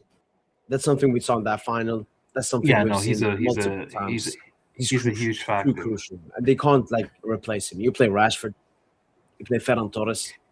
I mean, the level of drop between that and that is immense. It's more than Dembele to Mayulu because we But the saw it. thing is, like Barca are just they're just so predictable, right? It's just if you can if you can have decent coverage, which isn't easy, but honestly, it seems easy. These easy, like easier said than done. Some people say it's easier said than done, but it feels more easier done than said. You know, when you talk about Nuno and that Frankfurt left back and all these guys just easily clamping up Lamine. Because if you clamp up Lamine, then he can't really get that pass off to the far post to Rafinha. Like that's really that connection that kills. And then there's obviously Pedri, but Pedri, let's be real, Pedri's big game record is very suspect, man. I know, but Susan, I would rather look at our game. I know we had a little bit of a depleted squad bar, so we're also missing Rafinha and so on. I would rather look at that than Chelsea game. And the thing I take away from that game, Tosin, is Barca is still so good at opening games. Against Chelsea, they were really bad. It was a complete disaster clash from FC Barcelona, including obviously Araujo getting a red card, insanely stupid, which obviously was part of Barca performing really bad in that game. That's why I don't like to look at that game Or too are they much. blaming? Oh, now also now you give them the red card excuse? Okay, just like they do. Just you just No, no, wanna no, no, no, Tosin, no, Tosin. but A Kool-Aid are red just card, perpetual victims, no, bro. no, Tosin. A red card will make it harder for you to perform, and will make it easier for the opponent to perform. But a red card does not excuse conceding 4 goals at your own home ground. So obviously, Araujo's red card was a negative thing in the 4-1 game versus PSG. But was his can Barca fans say, "Oh, we lost because of Araujo red card"? Absolutely no. That's a childish excuse, as Barca continue to do and have done multiple times. I'm just saying it has an effect. But I remember the PSG Barca game. There were moments. The Olmo chance, Tosin, Zabarni clearing it off the line, the Ferran Torres chance, Zabarni once again clearing it off the line. for me, that's the thing with Barca, and that's why I have them as my top 3 favorites, Sosa, because when the attack is clicking, it's They're very basically impossible dangerous. to stop. And I've already accepted if we play Barca, we'll concede, but we'll score more because our attack is great and their defense is, you know. Imagine when Well, our just attack hasn't been Dembuz great. picks it up in the false line, drops deep, and then you got Barcola, you got Hakimi, you got Nuno all running. And then you got Khvicha ISO versus Kunde. And then you got Desiree Doué trying to prove he's better than Yamal. Oh yeah, no, So it's actually scary. Yeah. I would love to see that game. Uh, okay, Joseph, what's the 3 teams you want to face?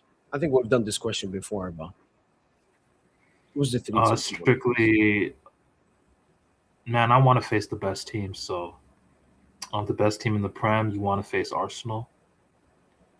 Um, yeah, Arsenal, Liverpool, and Bayern.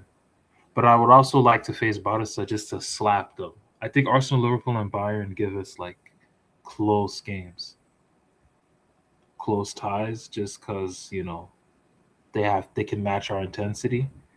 No team Yeah, can match us on a technical level. Like no team keeps the ball on the level of Paris Saint-Germain. I, Under I liked how Vitinha, Bayern kept the ball. Maybe yeah, they're a no, bit no, close. no, they're not. They're not. They're not. They don't have No, the it's just a technical bit level of close. our midfield. True. No, that is true. Yeah, For they're them, the it was that closest. They're the movement. It was like closest. Upamecano making those runs on the right flank. It Yeah, was Kane dropping deep. It yeah, was more like their movement. yeah. That's like they were doing all types of shit, all finding all types of creative ways to keep the ball, with Yeah. all of their players just being in unorthodox positions and shit. But yeah, I'm gonna say Bayern number one for sure, and then Arsenal two, Liverpool three.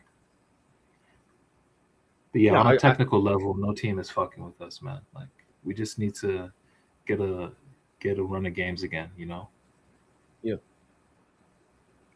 I got buy-in too. Strongest team so far this season, and obviously beat us this season in a good fashion. Could have been much worse for us if Luis Diaz didn't get a red card. It would be a great revenge rematch. PSG Bayern, always great games in the Champions League. Second up is Madrid, Tosin. You know that meme? Stop. He's already dead. Yeah, no, we ain't stopping. We ain't stopping. Because Madrid in recent time have haunted us, unfortunately. We've lost games that we were never supposed to lose versus them in the Champions League.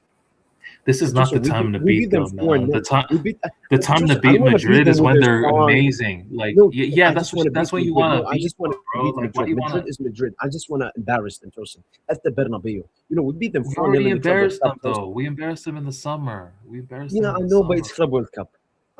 It's in the UCL where they've me. It's in the bro. We UCL where ended that they've game in broken our 10 minutes. hearts.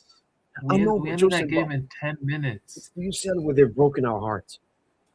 I still remember 21-22 Tosin, that Benzema hat trick. I still can't explain what I went through But those, what, Benzema's 10, not playing 15 anymore. minutes. Benzema don't play for Yeah, but Madrid it's still the anymore. same Like it dirty don't club, feel the man. same And they got way. fucking It don't feel. Mbappe, and they got fucking Jude. And who knows, Tosin, maybe they will go on a cheeky Fugazi run with Bro, Arbeloa. Fabian had Jude chasing shadows in the summer. No, Had I Goulet want to see chasing that again. shadows. I want to see that again, man. As they say, it was so good. I had to do it twice or wherever it is. The first time was so great, I had to do it again or something. Like we got to do it again, Tosin. And this time in the Champions League, Madrid's competition at the Bernabeu, Tosin. We did it as a fucking neutral venue in America, Tosin, in front of a bunch of Americans. I want to do it to Santiago Bernabeu in front of all of their Yes, Spanish Madrid fans. when they have like Oh, Holland and shit. When they have like I Holland and don't care. We Mbappe can do it and they again. have We can do it again. We just got to get the hurdle over, Tosin. Because if there's any team, Tosin, that we mentality capitulate to, it's Madrid, Tosin.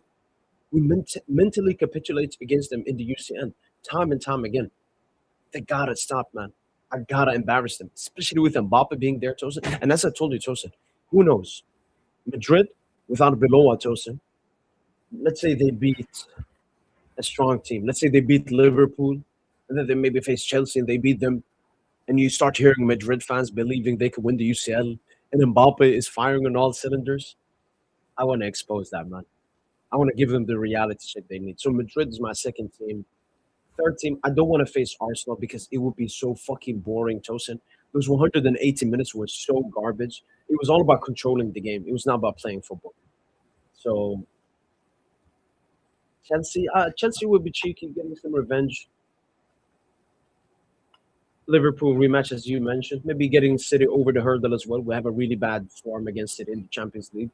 I would like to, now that we're strong, let's let's take City, back our crown. honestly, that's a team that could low key surprise us. That could. It just depends on the version we get on the night. Like if you get a Rodri in form, and then a Bernardo in form, and then a Cherokee in form, and then a Doku in form, and then a Holland in form, like it gets a little scary, bro. That's a team that can win a Champions League essentially. I So don't think yeah, so. like With even yeah, no, you're right. You're right. it's Even just the with the coach. It's signing just of the coach. Semenyo, I know it just came back from AFCON, had a really good performance in the Newcastle game as well. Yeah, you know what? I'm gonna say City. I'm gonna say Bayern, Madrid, City. Three teams, Tosin, that I think we have a losing record against in the Champions League. Barca, we have a winning record. I think Liverpool, we may have a winning record. Liverpool versus PSG, or like an equal record. Now that we're strong, Tosin, let's face the teams that haunted us back in the day, man. And so Liverpool, PSG is 2-2 overall in the Champions League. Obviously facing the group stage in 18-19 and knockout stages last season. But no, Madrid, City, Bayern, Tosin. And then in the final, give me Barca. Let's have that final. I don't want that final. Oh, why? Oh, is it because of the stakes? Like if we lose, Yeah, what it's that too will high. mean? Yeah, it's,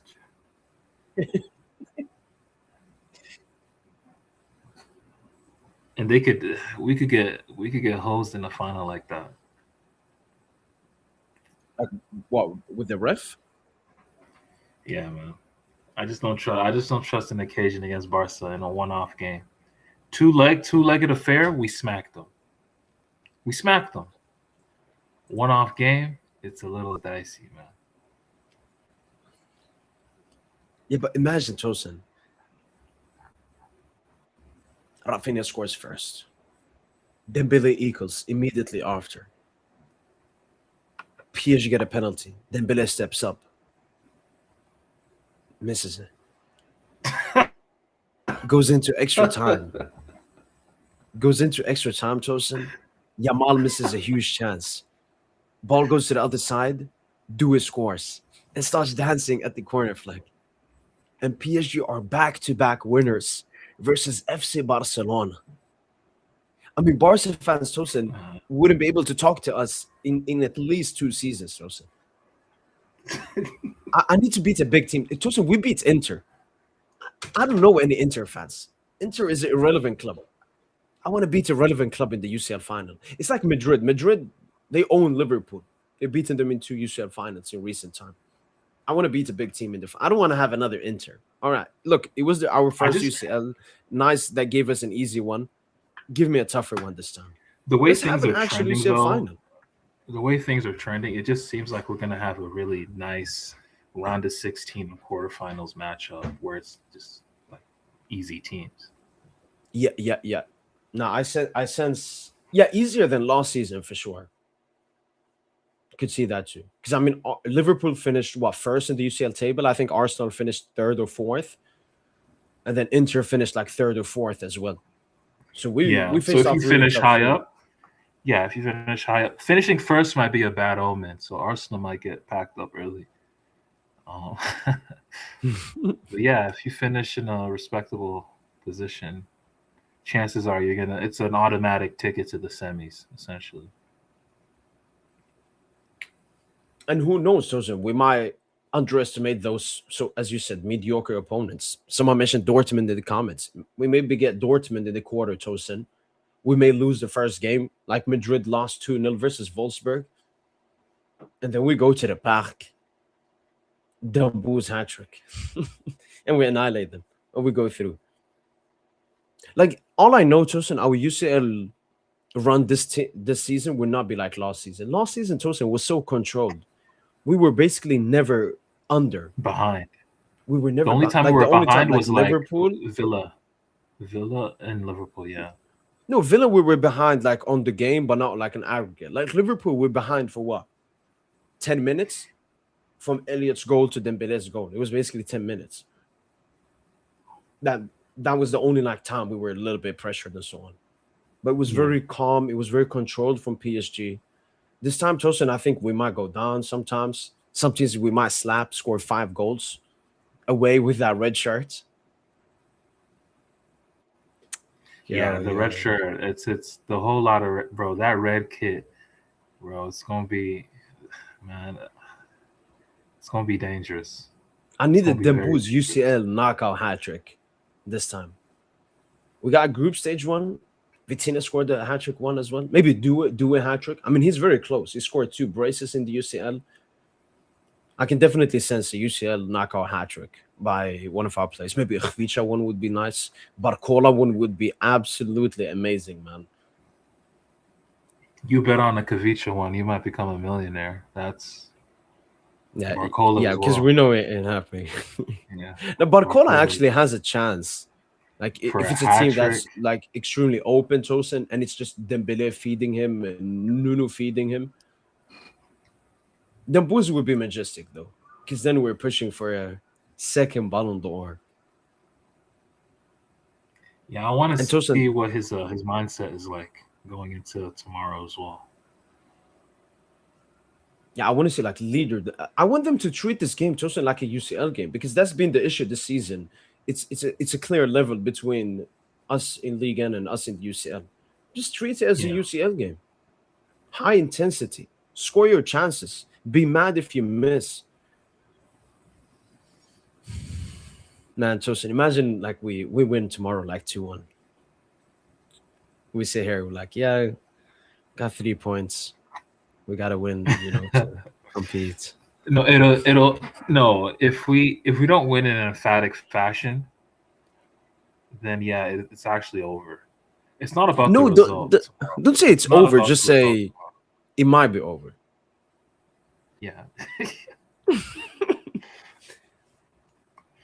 it's about the performance. So No, no, I need goals, man. I need goals, man. We can obviously the performance will come if we score goals, but I need at least 4 goals, Tosin. I need at least 4 goals. Especially if we're gonna play all attackers. None of them are gonna get subbed out. Give me goals, man. And then we have Sporting away, Tosin. I can sense 4 goals in that game with the yeah, red shirts. Yeah, and Syke is here saying we need to feast again because I made the recent video reacting to that report I showed you previously, Tosin, and then I went back to our this period last year and look at the score lines we had. So let's take a look in the beginning of the year, Tosin. I remember we were a little bit rusty right in the beginning. 1-0 Monaco, 2-1 Saint-Étienne, 2-1 Arcelon. Let me zoom in this. Uh, 2-1 Arsenal, 4-2 City Tosin. This is basically when it changed. 4-1 Stuttgart, Dembele hat trick, 5-2 Brest, 4-1 Monaco Tosin. That was an unbelievable game. I remember what it was 1-1 first half, Tosin. We didn't perform as well. Came out firing on all cylinders. Khvicha Kvaratskhelia first goal. We beat Brest 3-0 away, made it look easy. Then we remember this game, Tosin. This has to be one of the most disgusting games we've ever seen. I mean, it was a rigged game. We just got the 3 points. No intensity at all. 7-0 Brest, Tosin. People were saying, oh, it's only Brest. Name me one team that scored 7 goals in the UCL last season, let alone against a team that went on to the round of 32. 3-2 Lyon. That was a very great game. The Boots banger. Gonçalo. No, Hakimi brace. 7-0 Stade Brest won. A little bit of stat padding. And then we remembered this little game, Tosin. That's what I want to yeah. see tomorrow. We scored what? 4 goals in like 30 minutes, 37 minutes. Let me see the lineup. What was it? What the fuck? Gonçalo started that game? I don't remember that. I don't Oh, remember look at Gonzalo that! starting. Wow, do it, Oh, do a man of the Chevalier. match. Yeah, that's what do it scored that banger. Yeah, Yeah.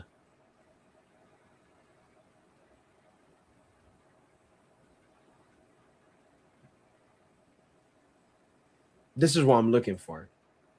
And then obviously we lost to Liverpool, but then after that beat Rennes 4-1 away. A stadium usually we don't do that well.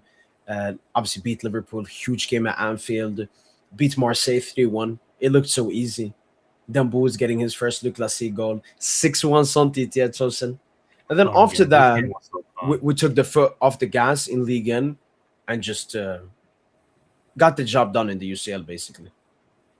Yeah, Like yeah, Ligue 1 was massively mid. Like 1-0 Angers, 2-1 Le Havre, 1-1 Nantes, 2-1 Strasbourg. Like we can't do this, Tosin, at the end of Ligue 1 because we don't have that gap, that yeah, we cushion. don't. Yeah, the margin for error is not there. Yeah. What lineup did we have? Monaco. I think we had 4 attackers this game. Ooh, Tosin, maybe this is the best game to describe our upcoming game. Because Lucha played 4 attackers. Which Obviously, game we was had this? Neves as the Monaco. This the 4-1. Oh, okay. Well, what about? Let's be real. Let's use a more recent game. Go to the UEFA Super Cup. Oh, that was such a mid game, man. Uh,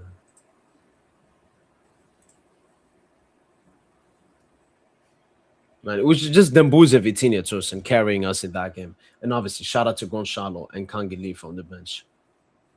Even Chike and Baye. And Fabian Ruiz was good coming off the bench.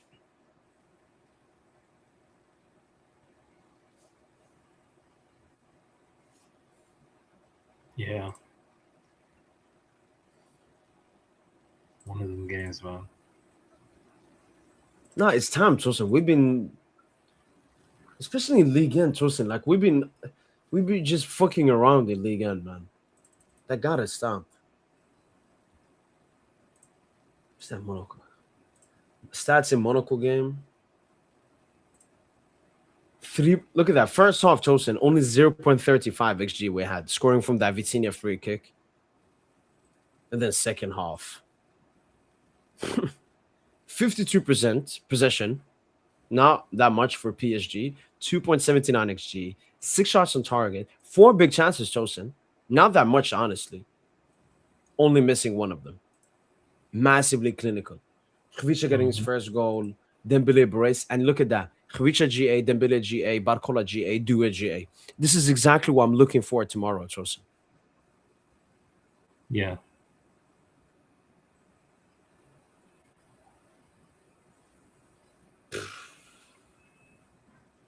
it's really gonna be the 4 attackers, man.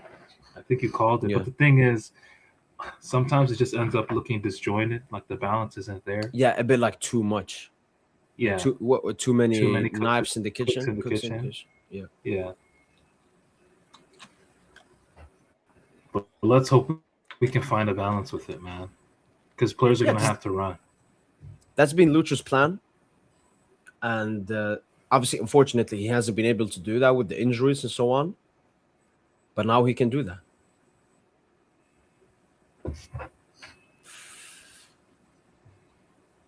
Like we need a statement game in Ligue 1. That's what's going on. When is Safanov back? Maybe middle of February. Who do RC Lons play this weekend? I know they play Marseille soon. I don't think yet, but soon. Let me see. Auxerre at home, and Auxerre chill in 17th spot. Man, it feels so weird not being first, man. So they got yeah, they got Marseille next up at the Velodrome. I need Marseille, man. I need Marseille to win it. Please, Marseille. Yo, funnily enough, though, if we win tomorrow, we'll be at least top of the league going into the weekend at the very least. Yeah, Okay. Yeah, but so they we, have an we got to early win game tomorrow. as well, so it won't be for too long. No, But imagine they look, draw or something. yes, they have easy. Yeah, exactly. Like Arsenal are gonna battle it, not battle it, but they're not gonna get like win all games. Issue is here. Yeah, I don't believe that. They beat Toulouse, they beat Nice, they beat Nantes, they beat Angers, they beat Strasbourg, they beat Monaco, they beat Lorient. They're on a 1, 2, 3, 4, 5, 6, 7 game win streak in Ligue 1. That's what we need, Chosen. We haven't Yeah, had like a consecutive win streak in Ligue 1. Apart from now, I think actually now we have a consecutive Ligue 1 streak.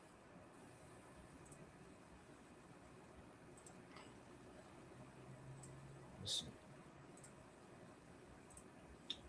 So we beat Paris FC in the league. We beat Metz. We beat Rennes. Only a 3 game win streak, but continue that. Just like last season, Tosin, from the beginning of December. That's when our like win streak, unbeaten streak we had started. Like we need to win all of these games, man. I don't care. yeah. We don't have any real tests in this stretch. Let's be real. Yeah, this should be like just an enjoyable stat pad period. Dembele goes up to 20 GA, Barcola gets up to 15, Khvisha up to 15, Duo up to maybe some clean sheets for Chevalier as well. Hakimi comes back into the team finally. Mbaye comes back. Imagine Mbaye Dembooz.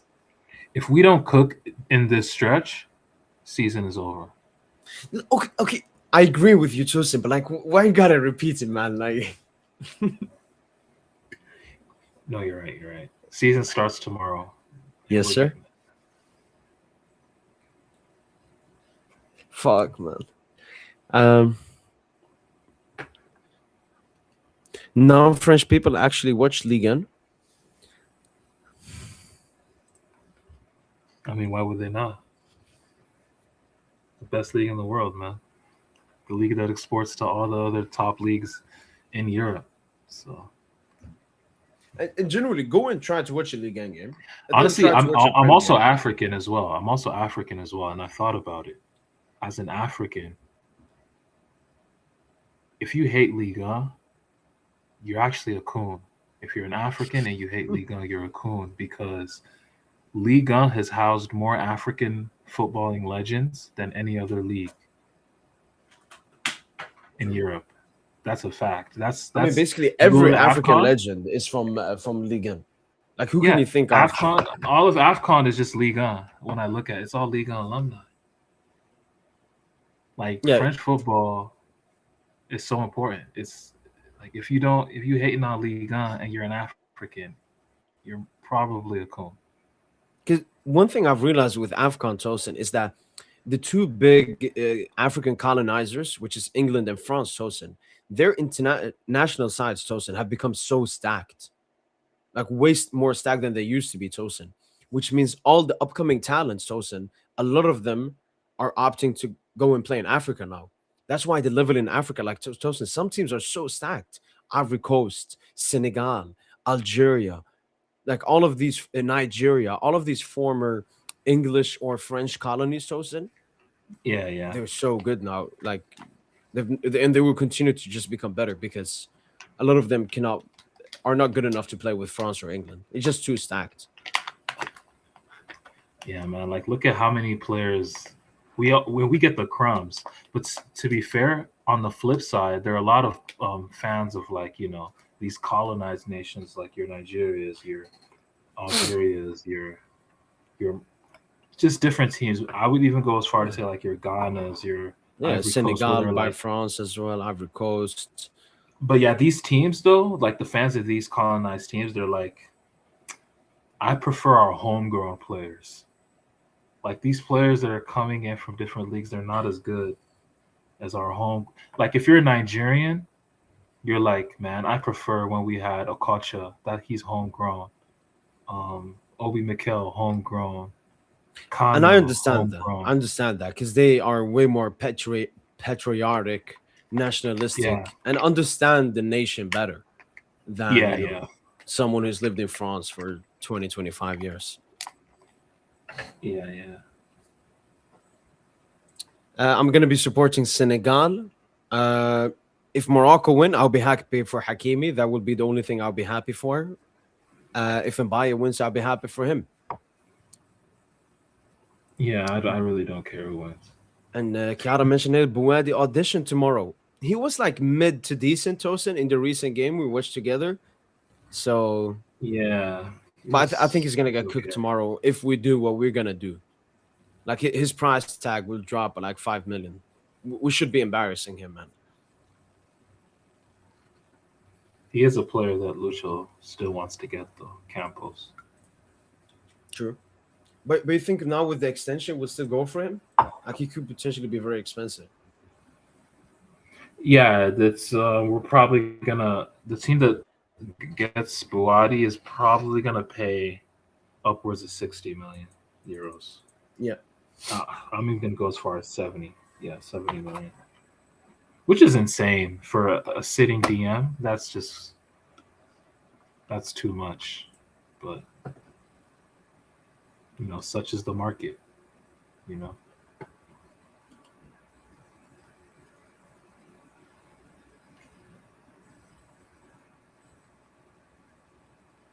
City of Men.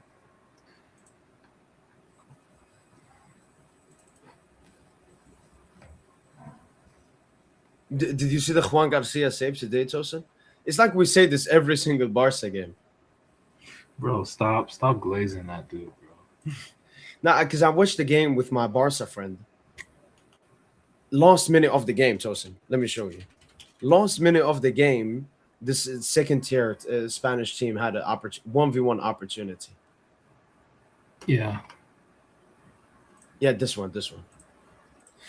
I mean, the thing is though, the attacker is an absolute fucking cunt. I'm gonna use that word. He's a cunt for not passing the ball, Tosin. yeah, he should. Look, I think the square pass was there. I saw the clip. But no, it's a great play from Garcia. Why you got this Garcia agenda, man? Is it because of like you want to prop Chevalier, so you don't want to prop him? Potentially, I might just be. No, we can you enjoy. know, It's like Pedri. It's like Pedri Vitinha. We can just enjoy both. no. It's not like that at all. It's not like that at all. What a save, man!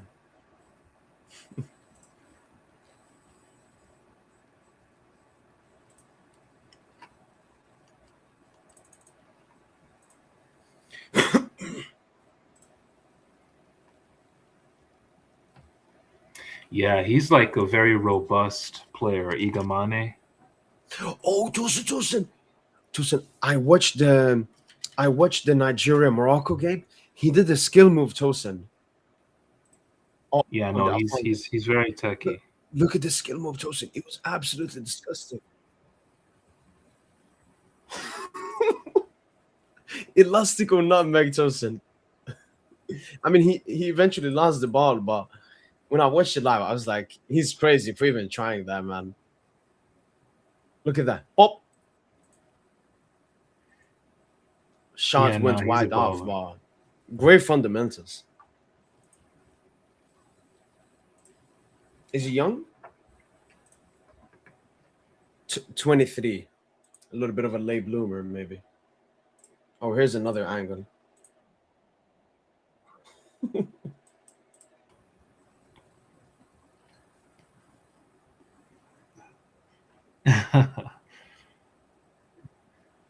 Dirty, dirty. Yeah, man, you did that around when you're playing the seniors. When I was growing up, you did that shit. You probably get Oh, kicked. elbow to the face. Yeah, get kicked out the game.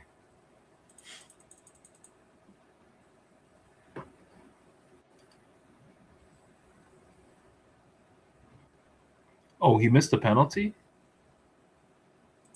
Yeah, I think it was the second one. Yeah, but it was paid off, so it don't matter, man. Did you see the Nigeria miss Pence, Tosin? Nah, show me actually. Show me. Triple I Wednesday. only watched the Senegal game, bro. The because I just wanted to see him buy.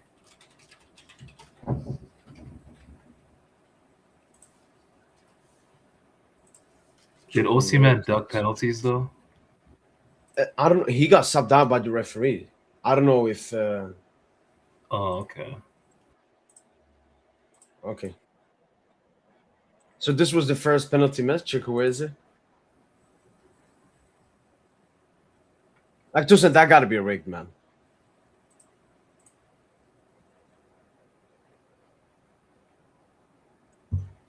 Just relocate and find a career stand-up comedy. Yeah, it's Nigerians in the background. But Tosin, look at this pen, man.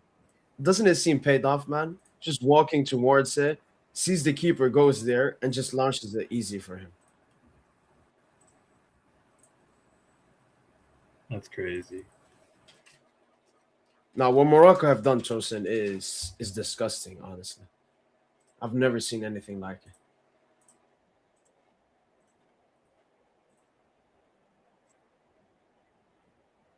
it. All right, here's the second one, Tosin. Yo, what's Bono?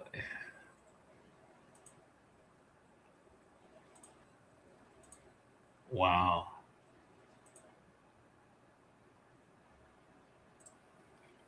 Bono knew where he was going before. Like already in the run-up, he already knew where he was going. And it's not just this penalty shootout, Tosin. During the entire tournament, so much. You know, in the Nigeria game, Tosin, there was supposed to be another referee. They swapped it for a referee from Ghana. And we know the Ghana Nigeria thing. Like this is worse corruption than any Madrid three-peat has ever done. Man, is this just your Algerian hate? No. This is my Moroccan African hate. I mean. It's my African hate. Like every African hates Morocco. You know, in 1991, Tosin, you know Western Sahara? Mm-hmm. Every African nation in the African Union voted that it was a separate country. What did Morocco do? They left the African Union and wanted to enter the European Union. And then then in 2011 they came back to the African Union. Yeah, they've never considered themselves because they weren't colonized like us other African nations were colonized. They wasn't colonized like Algeria or Nigeria or Senegal or other countries. They were like a protectorate and still strong ally to the West. We hate France. Morocco loves France. They have great relationship with France. Algeria hates France. Nigeria What hates about the England. Morocco? Senegal hates France. Mali hates France. What about the Morocco, Spain, Portugal relationship? Very good. Because you know they beat them. Didn't they beat them like in the last World Cup? Yeah, both of them. Yeah, but it's just football at the end of the day. So, but no, they have very good relationships. Like, how can you have good relationships with your colonizers or supposed colonizers? They weren't even colonized in the same way. I wouldn't even call it colonized. I mean, you still have good relations. Like Nigeria still has to maintain good relationships with the UK. Yeah, they do the bare minimum. I think. No, Algeria and France doesn't. Like, you know, Algeria has done a new thing, and it's starting to get African countries on its side. Tosin, it has made a new bill. So a new bill was made in the Algerian constitution to illegalize the French colonization, and we want now France to pay back for everything they've done. Oh, And we're getting reparations, essentially. and we're getting African nations on our side as well to put even more pressure. And France is like, Yeah, no, that's we should have good relations. We shouldn't care about what happened in the past. And Algeria is like, fuck you, we don't care. And this isn't like crazy past. This is what 70 years back. Because you know, Tosin, did you know that France did nukes in Algeria? They did nukes in southern Algeria, trying out their nukes, which is still affecting Algerian people. Like they're disabled Algerian people. They're Algerian people with, I don't know, 6 fingers due to the nukes. And they haven't even said sorry. So Algeria is not kidding anymore. Now that we're a strong, powerful nation, we're telling France, like, no, this is not yeah. 1960 anymore. You are our bitch. Are you sure? I mean, reparations are unprecedented. You know, like that I shit. know it's not That even shit about getting the never money happened. back, Tosin. It's just the power shift.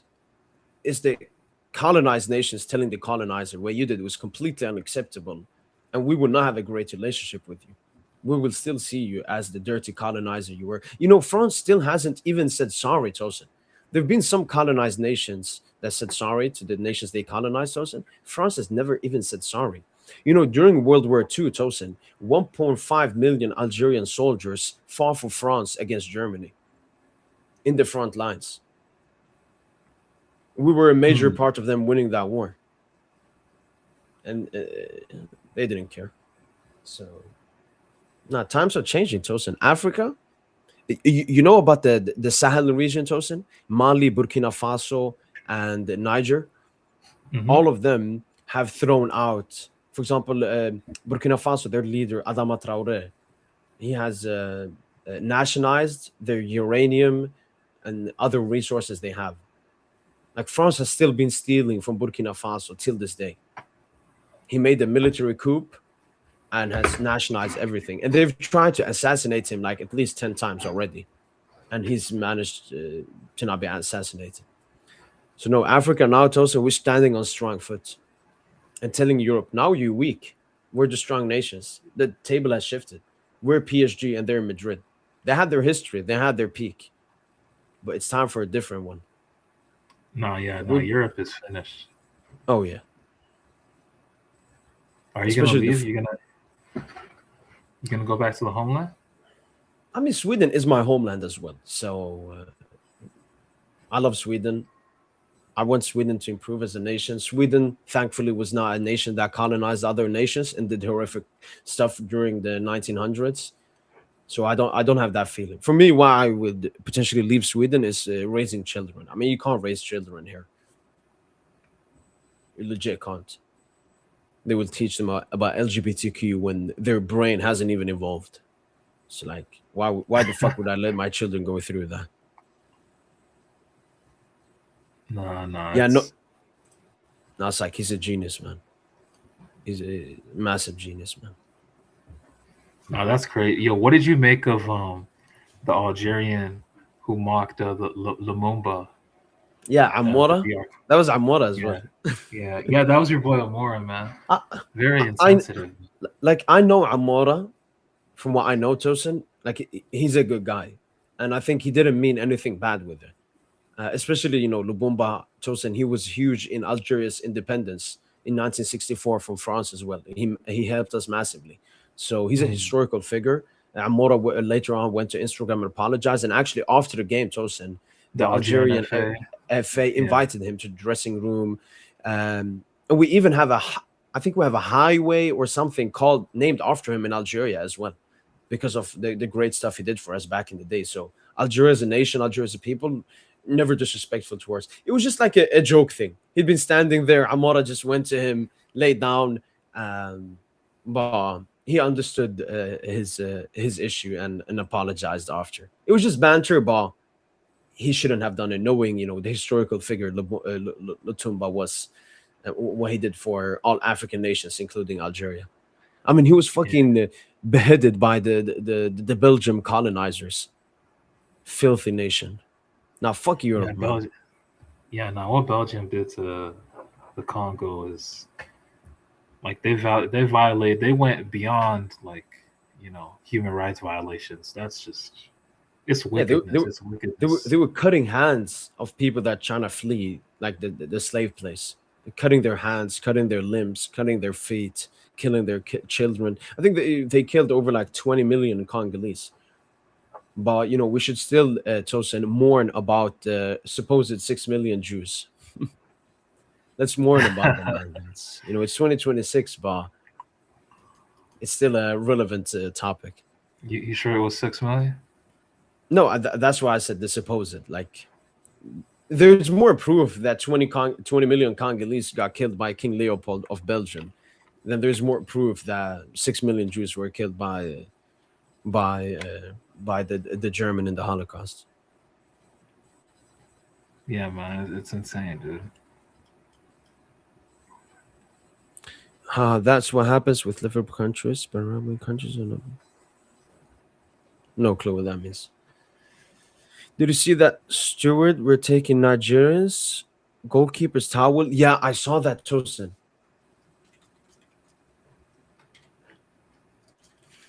Look at this. Look at this, man.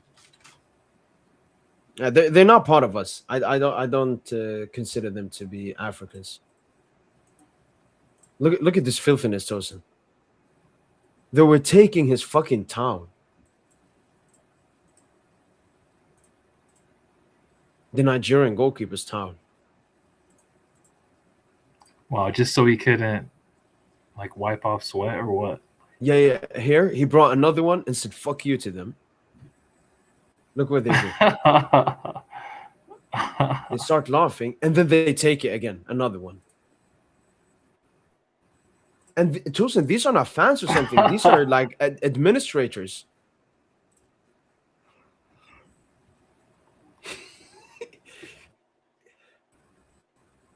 Hey man, this is by any means necessary, man. This is Machiavellian. This is disgusting He'll behavior. do This is anything to Jewish win. behavior, man. No African, no Arab, no Muslim commits stuff like this, man. If you're gonna win, win. Don't win it. Oh, it's so funny, yeah.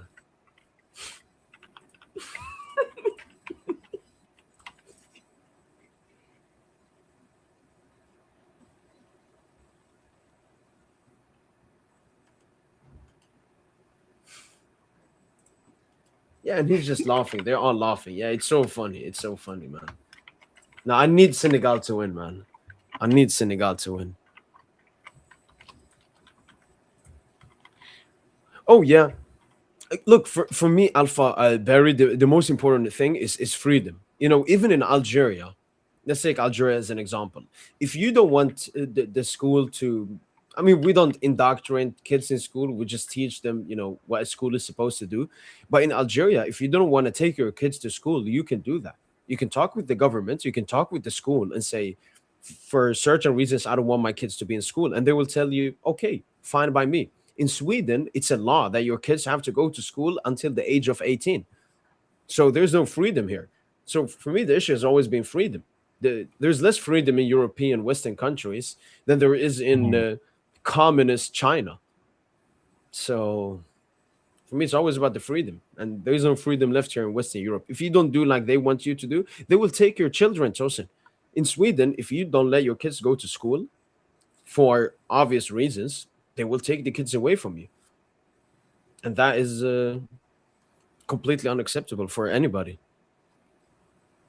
And buy a 90 plus 7 dagger. Oh, yeah, yeah.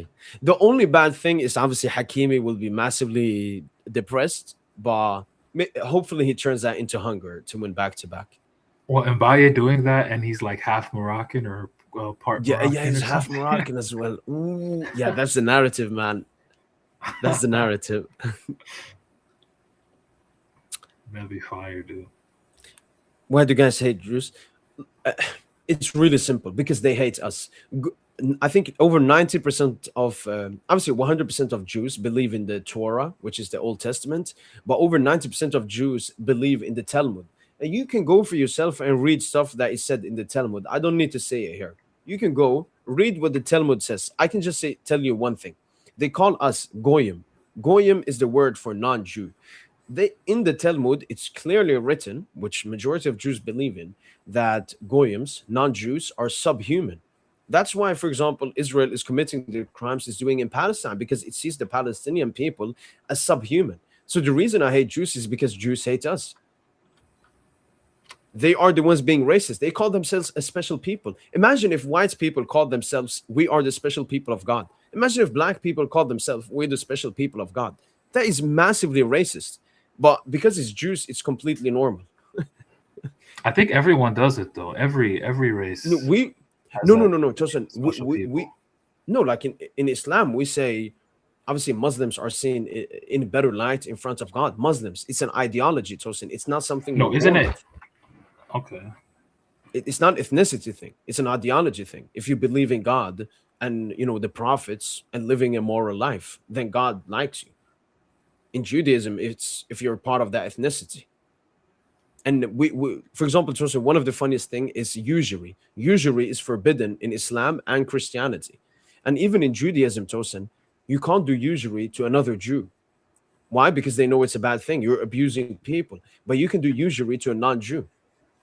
Yeah, That's a no, it's that's a disgusting religion, honestly man. that's just them looking out for each other. What the Jews are though, like everyone already knows what they are. They're like, I think they're not even like the real Jews. They're like the Khazars, the Yeah, Khazarians or whatever, and they're known as the name stealers. And the reason why they Khazars. got the name stealers is because like, merchants back in the day, they used to have like merchants, right?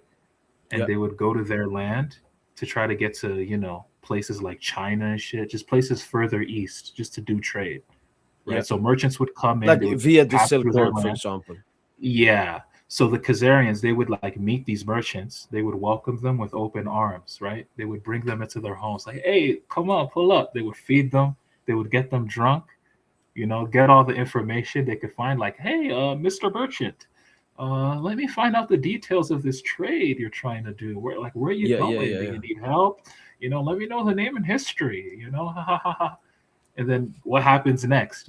They kill the merchant dude, they take his shit, then they go off to the region that he was supposed to go to. Then they make the trade, and they just take that dude's whole identity.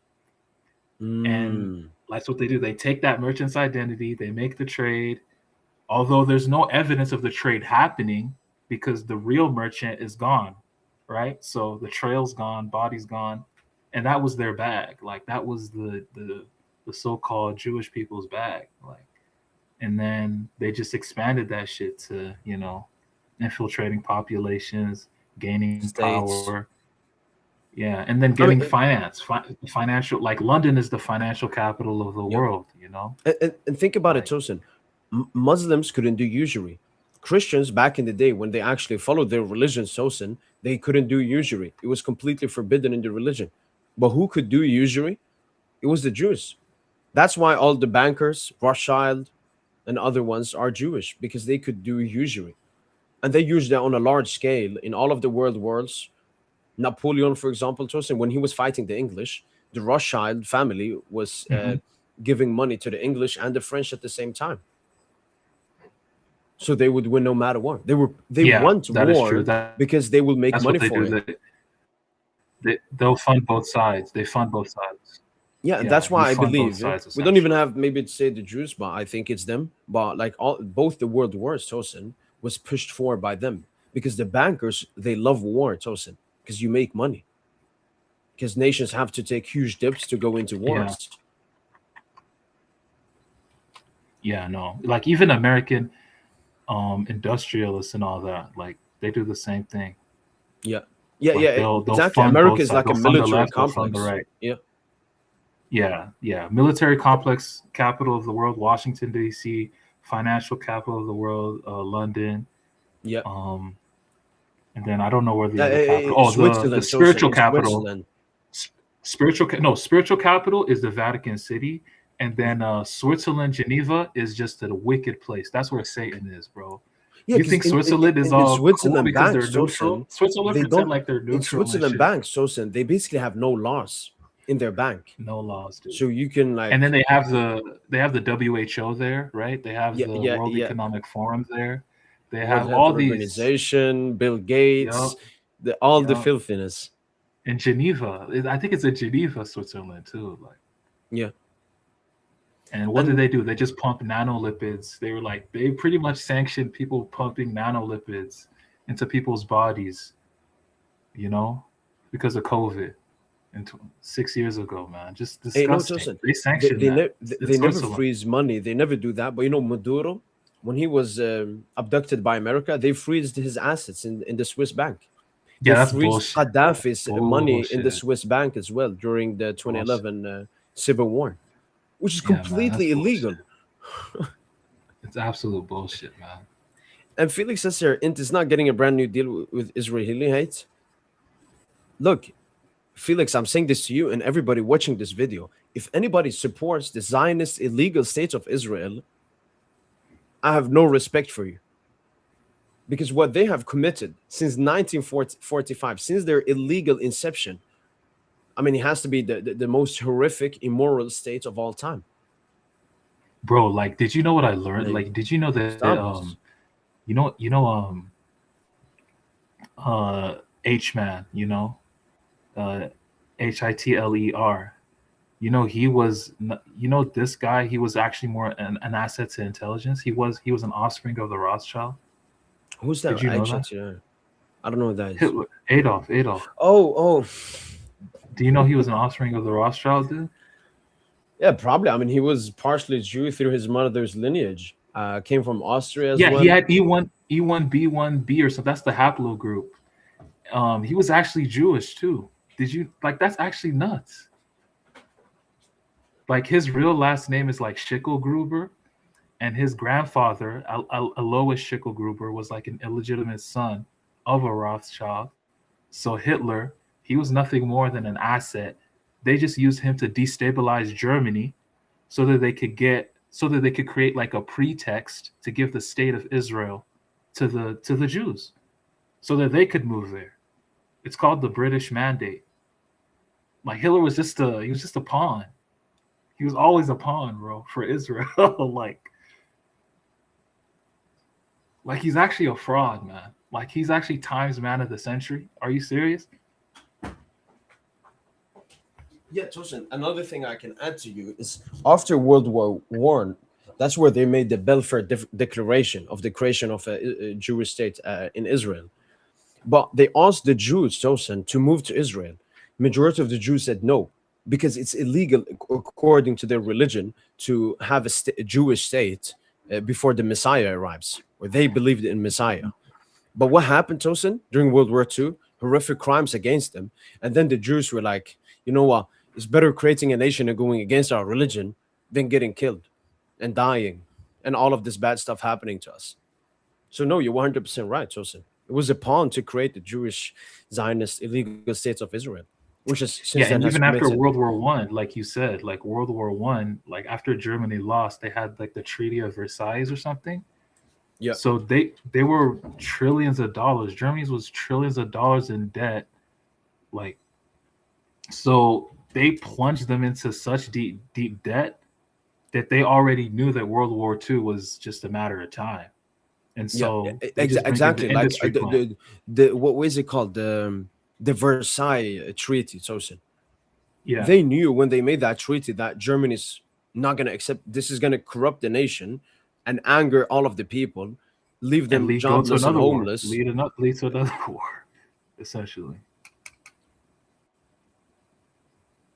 Like we're And just then it's which completely ruined Europe, Tosin. And then came the Marshall help from America, which was Jewish owned banks in America lending money to all the European nations. And when you lend money, Tosin, as a bank, you're not just lending money to help out, you're lending money to get advantage. And then they told yeah. Europe, "Oh, you have to ideologically change. You got to remove Christianity from your continent, and get in a bunch of immigrants and do all of the LGBTQ fucking nonsense and ruin your entire nations." And they're completely indebted. I mean, France has over 100% debt. England has over 100% debt. America has over 100% debt. Japan has over 100% debt. Yeah. And Germany will that's why soon the have US over 100% debt. in the US, that's how look how they're reacting to all the debt. They're like, fuck it, we Yeah, going keep printing money. Where did not just print the money, but we're worldwide gonna take currency? over. We're gonna Yeah, invade and take over these places, bro. They took over Venezuela just like that.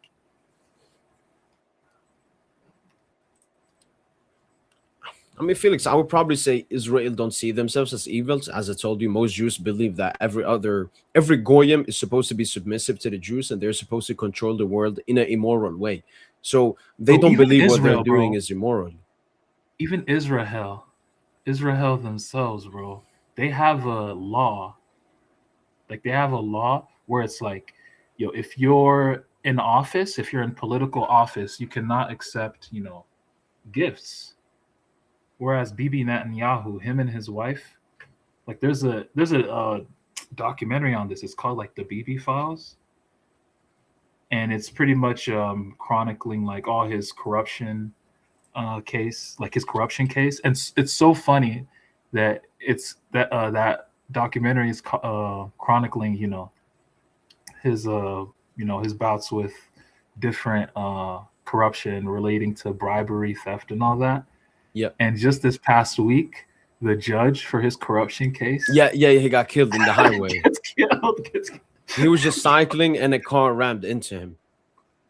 And Like, yo, this there have been motherfucker ongoing evil. massive protests in Israel. Even the Jews don't like Netanyahu. Yeah, Tosin. yeah, They've been they protesting don't ever fuck with since him, 2020. But what he does, Tosin, he invades countries and operates martial law when that happens, so they can't remove him. bro. He needs Palestine. That's the thing. Like, he needs the war to go on and on and on and on. He need it helps him. It helps his Yeah, regime. because then he's untouchable. He can just say, "Wait, we can have the court case after that." And Tosin, did you see that disgusting Trump video? He was in the Knesset, which is what's it called? Like the government thing in Israel. So since Trump went there, and Israel has a president, obviously that doesn't have much power. He was looking at the Mhm. president and telling him, "Forgive Bibi. Come on, forgive Bibi, man. Forgive Bibi for all of the corruption and scandals. Forgive him, please." And some people started applauding and everything. Like it's completely horrific, man. And Joseph, do you know about the Samson option? Now, what's that? The Samson option is part of Israel's constitution, which means that if Israel is ever in a position, chosen where it might cease to exist, they will nuke the entire world. And everybody can go and search about this. It's called the Samson option. It's part of Israel's constitution. If it's ever put in danger, they have nukes around the world that will obliterate the entire universe. Wow. No country in the world has anything similar as the Samson option. Obviously, a lot of countries, if they are in danger, they might use their nukes, but Israel is the only one that will categorically destroy the entire world if they're ever put in danger.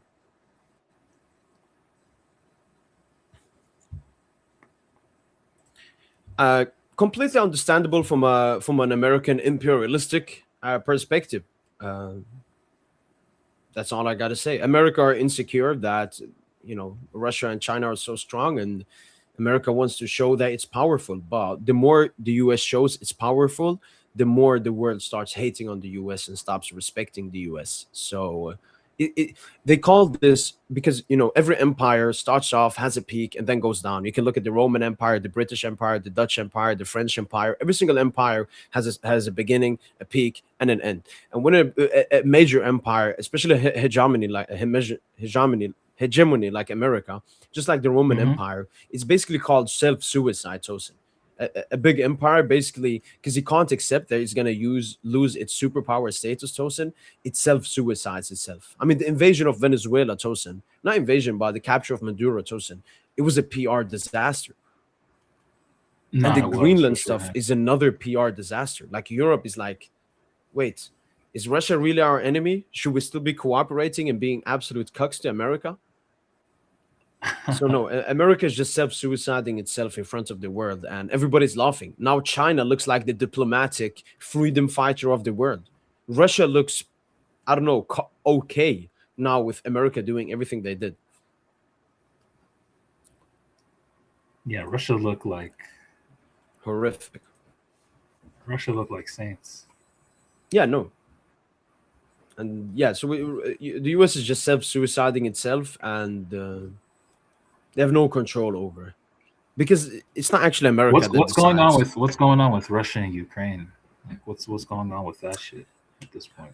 Uh, the Ukrainian people want to end the war. Russia probably wants to end the war. 60 they've lost, like, Ukraine is continuously bombing their like oil stuff infrastructure. Mm, They're losing a lot of okay. revenue. So Russia's already gotten enough land. They've liberated all of the ethnic Russians that were Ukraine was trying to ethnically cleanse. Uh, yeah, everybody just wants to sue for peace now. The only issue is Zelensky, who you might, let's guess, what is the ethnicity of Zelensky? Parabam, Oh, he's a three-letter Jewish, word. and is an Israeli citizen as well. Uh, there's a massive corruption scandal going on in Ukraine, Tosin, where majority of the aid money, instead of going to fund the military and fund the war against Russia, is been going into Zelensky and his Jewish friends' pockets. There was massive scandal about one of Zelensky's closest allies, Tosin, and he actually fled to Israel before the Ukrainian military could catch him. So No, Wow. yeah, no. I feel for the Ukrainian people because the government that is there is massively corrupt. Doesn't want what's best for the Ukrainian people. I want the war to end. Uh, Killing is never a bad thing. Russia's gotten what he wanted. Ukraine is not going to join NATO, and he told the world that fuck off. Don't play with me too much. Like there is a line, and Russia has definitely shown that line. Europe is massively scared of your Russia now, but understanding that we gotta cooperate with a strong nearby nation like that. So but it looks like it's going to end soon. The issue is Zelensky, Tosin. He doesn't want to sue for peace. He doesn't want to surrender. He wants to continue the war and once again self-suicide Ukraine and its people. Russia has been actively bombing Tosin, the heating and the water lines in Kiev, which has made over 1.5 million Kievan residents having to leave the city. With the mayor of Kiev coming out and saying, "You got to leave the city. We unfortunately cannot heat your water, heat your houses." Especially now during the cold winter. So I hope it ends, but Zelensky is the problem.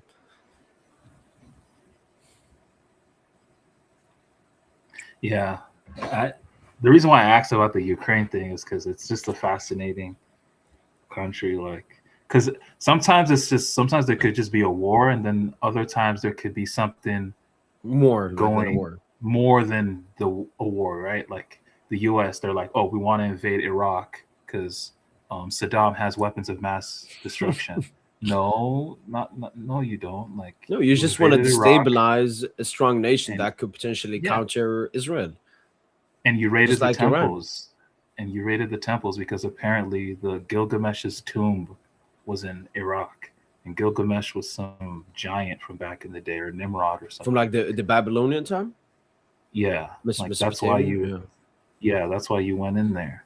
Same thing with Venezuela. Oh, we're going in there because Maduro, apparently he's the head of this dangerous cartel that's sending drugs all over the the Western Hemisphere. It's like, Like nah, you Venezuela, just Tosin, want. isn't even like a top five drug producing country or drug exporter. Like they're way worse countries than Venezuela. Venezuela is just a massively sanctioned country by the U.S. because and It's Maduro always been Tosin, socialist. Yeah. yeah, and Maduro has always been anti-Israel, and even his predecessor Hugo Sanchez not Hugo Sanchez, but Sanchez It's Hugo something, Chavez. Hugo Hugo Chavez. Chavez. Chavez. He was also Yeah. massively anti-Israel and supportive of the Palestinian cause. So Israel absolutely hates Venezuela for that as well. Yeah. Have you seen that? Like, have you seen this? I actually wanted to show you this, man. It's on YouTube. It's something I saw.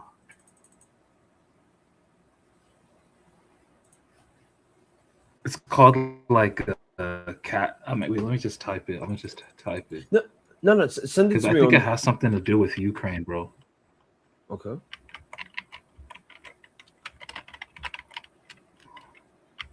There's currently an ongoing protest at the moment in Romania as well. Basically, protests breaking out in the entire world because people are extremely mad. Very corrupt country. I mean, that's exactly what America wants you to believe. Um, the major reason America hates Venezuela is because Venezuela is not a submissive cuck nation to America. And Donkey Lips third. America also wants to topple the Colombia regime as well, with Trump multiple times saying bad stuff towards Colombia.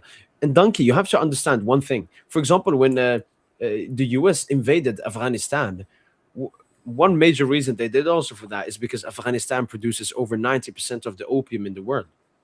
So this thing that America is trying to save its people from drug abuse is a fucking lie, man. America has been involved. For example, during the Vietnam War, they were importing heroin. For example, if anybody knows about Frank Lucas was operating with the FBI and CIA to Yeah, smuggle heroin through military ships and cargo planes into America and was giving part of the profit to the state. So stop bro. this entire Pablo. America is doing a fight on drugs. The fight on drugs has always been chosen to take away rights from majority Afro Americans.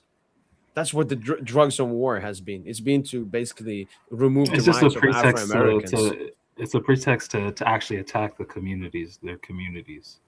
But like you look at Pablo Escobar, his son is already on record saying that Pablo Escobar worked with the CIA, and Oh, like he's already on record saying it.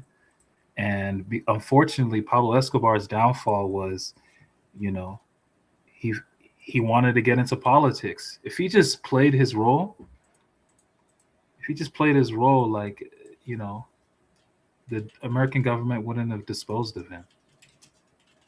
Once he like where didn't he serve, once stepped he over no the longer line. served a, yeah, once you step over the line, once you no longer serve a purpose, they're just like, all right, let's get him out of here. But and it's so funny though, like all these shows try to dramatize these, but they'll never tell us that. Like if you've watched the show Narcos on Netflix, I remember when it first came out, there was a huge craze around that show. But like that whole show was bullshit because Pablo was working with the US the whole time. Like so the whole Well, in show is just bullshit. No, but they like, they try to build it up like, oh, Pablo, him against the American government, him against the American authorities. Meanwhile, he's actually been working with them the whole time.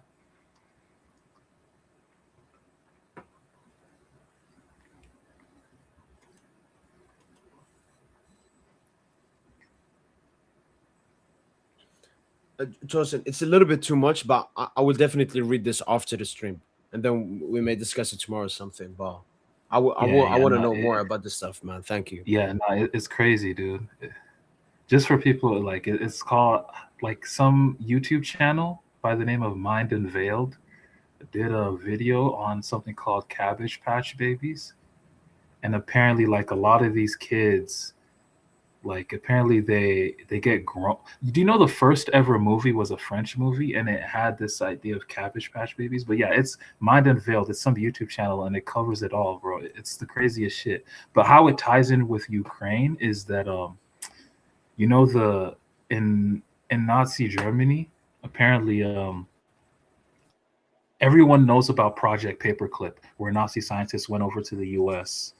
to help, The to atomic help bomb. build like, yeah, not to help build like, yeah, the Manhattan Project, all these different the formation of the CIA, helping with that, all the, but there was actually another group that went to Russia, like 8,000 scientists went over to Russia. And guess where in Russia they went to? Because Russia was still the Soviet Union. They went to Ukraine. That's how you have like all these neo ends in Ukraine. Well, or some of them they're not even neo ends. Like they're actual like NAZIS, right? And essentially, what many people like theorize is that like like a lot of the eugenicist societies built up in Ukraine. So all this What's ties with the eugenicist fact, societies? like eugenicist societies, like Project Lebensborn, like what Heinrich Himmler was doing, trying to build like the perfect Aryan baby, or the So like Aryan. genetic something like to remove the bad Yeah, stuff, so you get like perfect yeah, kids. yeah, yeah. Racial hygiene. That's what they call it. Racial hygiene, essentially. So Ukraine was like the center. It was like a baby production capital. And if you actually look it up, like it hunt the orphanages all around the world, there's no orphanages you can find really, like here in the U.S. or Canada or the U.K. But in Ukraine alone, guess how many orphanages there are? There's Probably over hundreds. 750 orphanages just in the Ukraine, bro. And it's funny that you say that, Tosin, because the population of Ukraine since 1990, since it got separated from the Soviet Union, has basically plateaued and stayed the same. So it's not like Ukraine has massive the population boom, Tosin, where they need a bunch of orphanage to take care of the kids without any Yeah, parents. it's crazy, bro. And it's like It's like kids without Ukraine's parents. also, yeah, That's what no, you're kids saying. without parents. Yeah, kids without, and I think a lot of these kids actually don't even have parents. Yeah, like I think they're NPC kids. Like Ukraine is also the center apparently of like surrogate motherhood. Yeah. They have massive thing with that. Yeah. Like this shit is crazy, bro. Like when you go down the rabbit hole, you know, And like, I don't know, I just think they're doing some. There's definitely a second narrative under this Ukraine war. Like, you know, like there was a news story about Ireland. They took like 300,000. They took in 300,000 Ukrainian orphans. Hungary took in like 1 million Ukrainian orphans. Canada, the U.S., UK.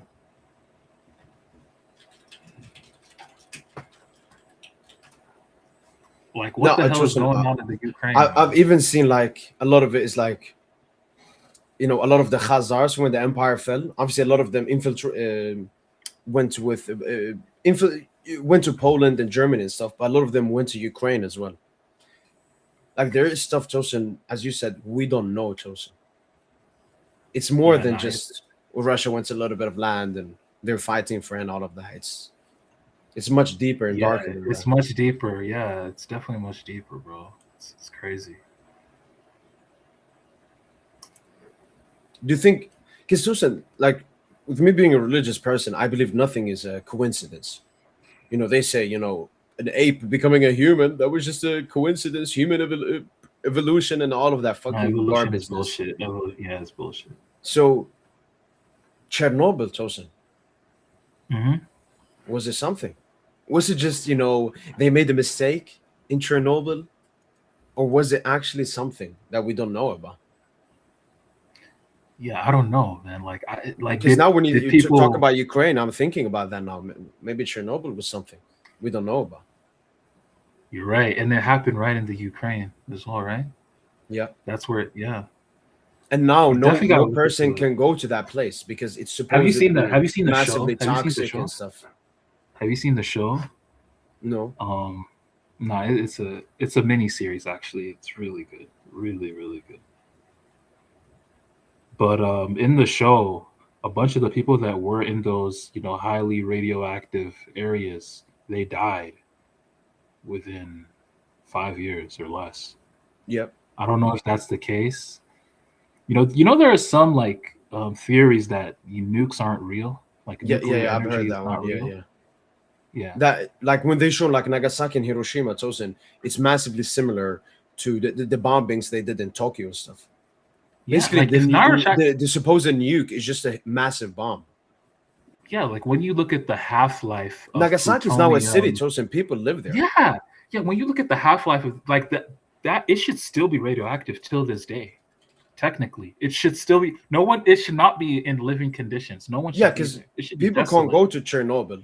It's illegal to go into that place because you will supposedly die and stuff.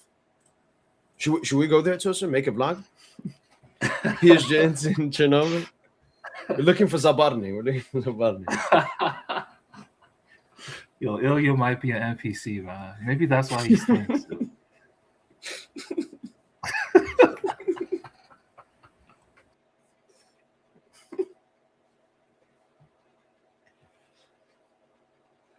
No, but I've heard that one. One theory I've had as well, Tosin, is the assassination of King Ferdinand, which eventually led to the World War One. People say, you know, Yeah. it was just a homeless Bosnian kid going up and killing him with a gun No, no, because no, his no. dad was mad. No, no. President people don't get killed like that. And then you add JFK, and then you add all of these assassinations, Tosin. Why do you think nobody has assassinated? Like the fakest Man, thing, Tosin, is JFK, that fake JFK was Trump a assassination. JFK. Like, JFK is a disgusting. All the every famous person in history is a disgusting son of a bitch. Like genuinely, JFK is a disgusting. There's this book. Um, it's called like "Thank You for the Memories" by Bryce Taylor or something. And she's this MK. She was raised up in the programming, like like her childhood is just disgusting, man. Like what she lived through is just it's really disgusting. I don't even want to discuss what they did to her, like while she grew up. But she actually had the opportunity to meet with like famous people, and she was actually like a slave, like a sex slave for JFK. And JFK would do these things called quote unquote shuttle runs. It's in her book. It's by Bryce Taylor, Brice Taylor, and it's called Thanks for the Memories. Bro, like JFK used to do some sick, disgusting stuff, bro. Like he would basically have sex with children in limos, like, and he would call it a shuttle run to his his security team.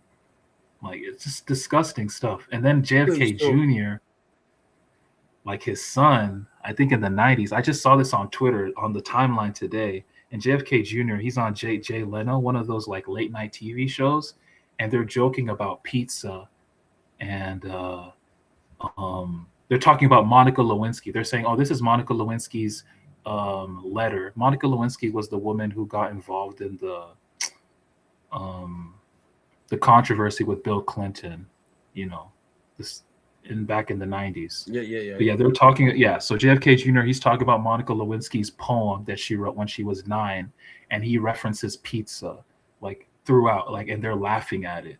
And he's like, "Oh, I'm gonna go to hell for this." Of course, you're gonna go to hell for that, bro. 3 weeks later, he died in a plane crash. But it's just disgusting stuff, man. Like the wickedness is just Wait, so it's you telling me like JFK is a manufactured like good man? Because I always thought like Tosin, he was a nah. sacrifice. Like, he wanted to do some good things. Because Obviously, he wanted what to I like he know, wanted to get Tosin, back is to the gold standard. no, But I world, didn't know no that, but world I'm leader talking is about good, the man. Israel stuff. When Israel was illegally manufacturing its nuke under its prime minister Ben Gurion, JFK put Mhm. massive pressure to inspect it and everything. And that's exactly when he got assassinated. And then Ben Gurion stepped down as the prime minister of Israel as soon as that happened. And Israel obviously Interesting. eventually completed their nukes. Interesting. Nah, but like people always tie it to like people always tie JFK's death to multiple parties like intelligence, CIA, Yeah, yeah, Israel. because he wanted to take away power from, I don't know, the CIA. He wanted the president to have more power, and the Bob, Yeah, and then the person they got in after him was a complete cuck. yeah, it's Can't remember crazy, his name. bro. I feel like Now, all world leaders are disgusting. Like, have you heard? Like, have you seen Hunger Games? Or you don't need yeah, to yeah, see it, yeah, but like I feel like the idea, because there's this other like victim of like mind control activities. Her name is like Kathy O'Brien, and she talks about the game. It's called The Game in her book Transformation of America. yep. I don't know if it serves as an inspiration for the movie Hunger Games, but like basically what the game is about, you have all these world leaders, all the affluent world leaders, right? Not all of them, but like a good chunk of them, like they'll come together, and what they'll do is they'll meet up in a certain country. It could be Austria, could be Netherlands, Switzerland, Canada, someplace with like barren land. And what they'll do is they'll take children that are from foster homes or foster centers that have been put under, the MK Ultra experimentation, and then they'll release these kids out into the woods, butt ass naked, bro. And these top political leaders or financiers, business people around the world, they'll track these kids down, shoot them, cut off their reproductive organs, and then they'll hold them up in the air and eat them raw. Sometimes eat them raw. Like like your Bill Clintons, your Donald Trumps, like world leaders, bro. This is what they like. This is what they do, bro. This is No, but it's it's just true, it's Tosin. It's like a dopamine thing, Tosin. Like when you want to get dopamine, I don't know, maybe you watch a movie, you play a sport you like to do, you play a game you like to do, whatever you want to do. But when you have all the power and money, Tosin, you got to do egregious stuff to get that dopamine hit. It's like, let's say having sex, Tosin. It's not yeah, having I sex is not yeah, enough. You got to have it with a fucking 5-year-old in Epstein Island. yeah. Like you messing with too many like women that at that point you're like, okay, let me move on to something more gross. Let me move on to Yeah, men. Let me move on to animals. Just you just go. You're just far out there, bro. Like kids, dead people. it's crazy, dude.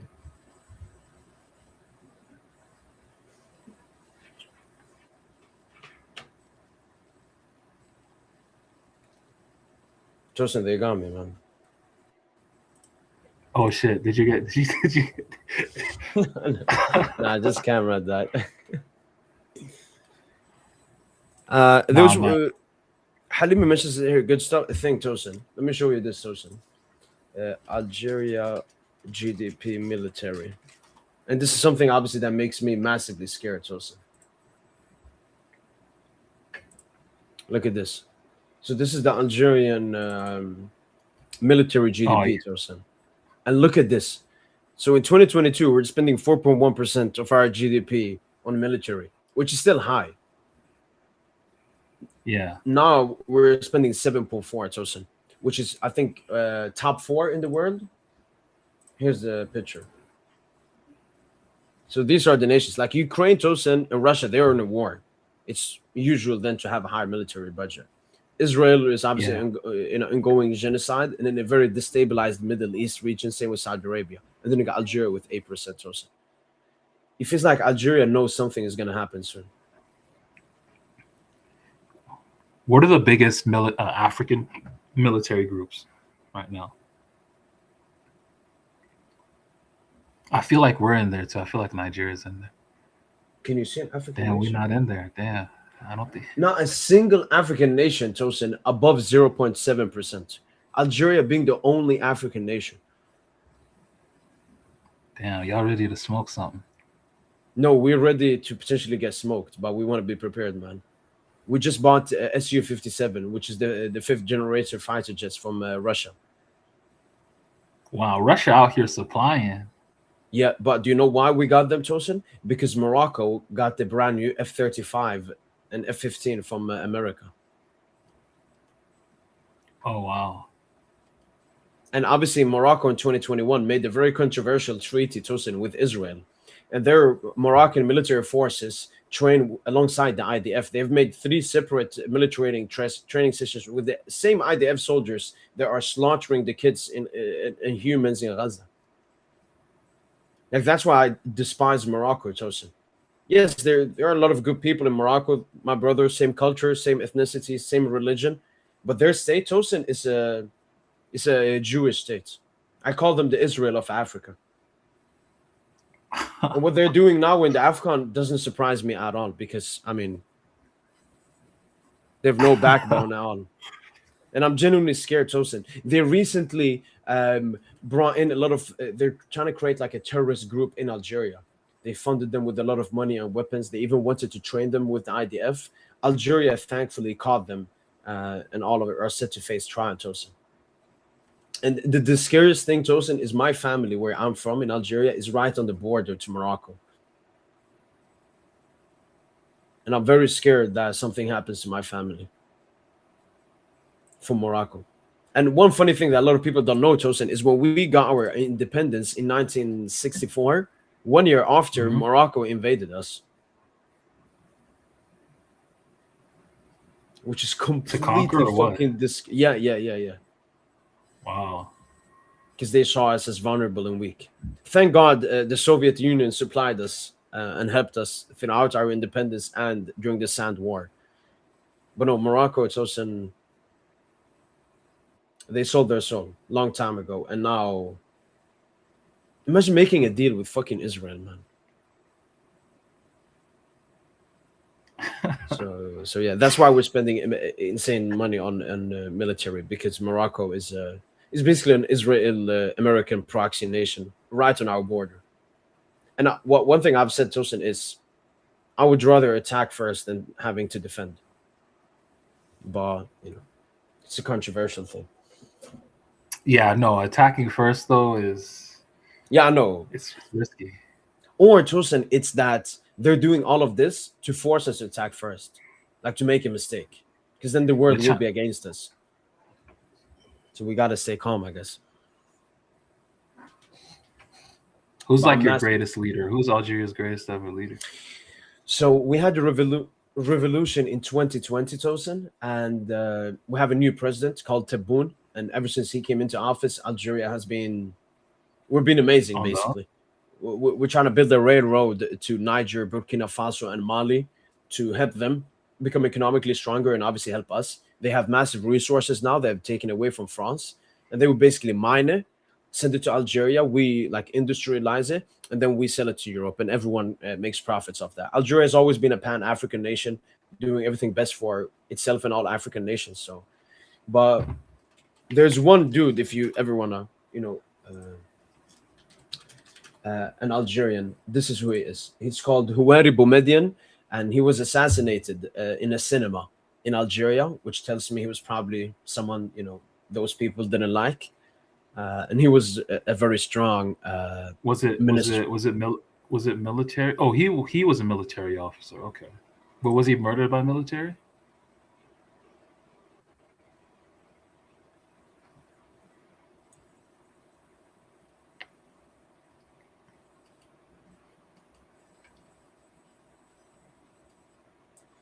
What the fuck? So here they say he died to that, but then they say rumors about him being assassinated reports and have surfaced occasion on Algerian politics, especially after two other participants of the Algerian parliament events, Shah and his minister, also died of cancers around the same time.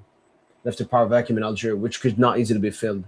And obviously, Tosin, we had like a terrorist militia group in Algeria ongoing for like 10 years, which was completely horrific and killed a lot of people, ruined our economy. And that happened, as you can see here. They said when he got killed, that left a power vacuum in Algeria.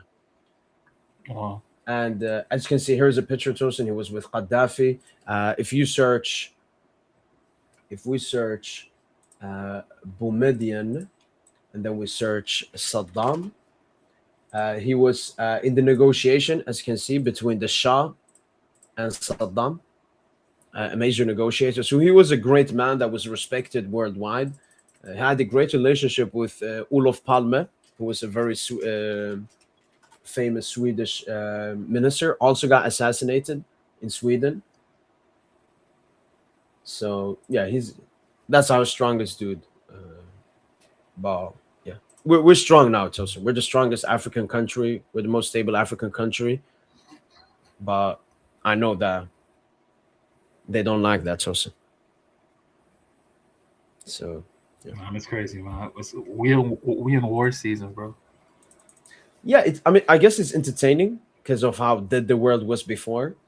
People talked about movies, TV series. Oh, have you watched the latest episode of the Hanging Dead and the Wild Zombies? Now we're talking about actual wars, about Madrid being captured and a potential attack on Iran and the ongoing Russian-Ukraine conflict. So from that point, it's entertaining. But we're closing in. China, China looking at all this. China looking at all this, man. We about to do our own thing on Taiwan. Like they're just waiting for the perfect opportunity to do it.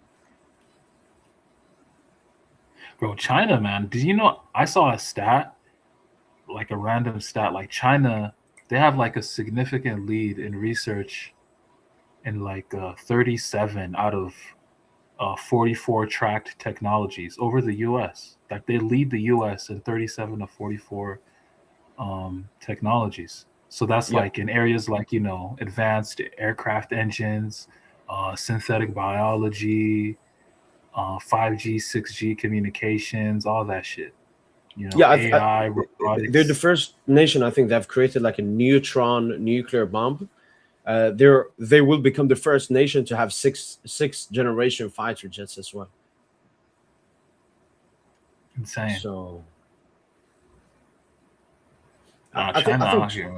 China, they've just seen the Russian war, how long it's taken in the invasion of Ukraine. They don't want to have similar stuff. So they want to learn from Russia's mistakes because they want to get a quick sweep victory. That's what Russia tried to do and failed. And I think that's what China wants to end this Tosin in 1-2 days.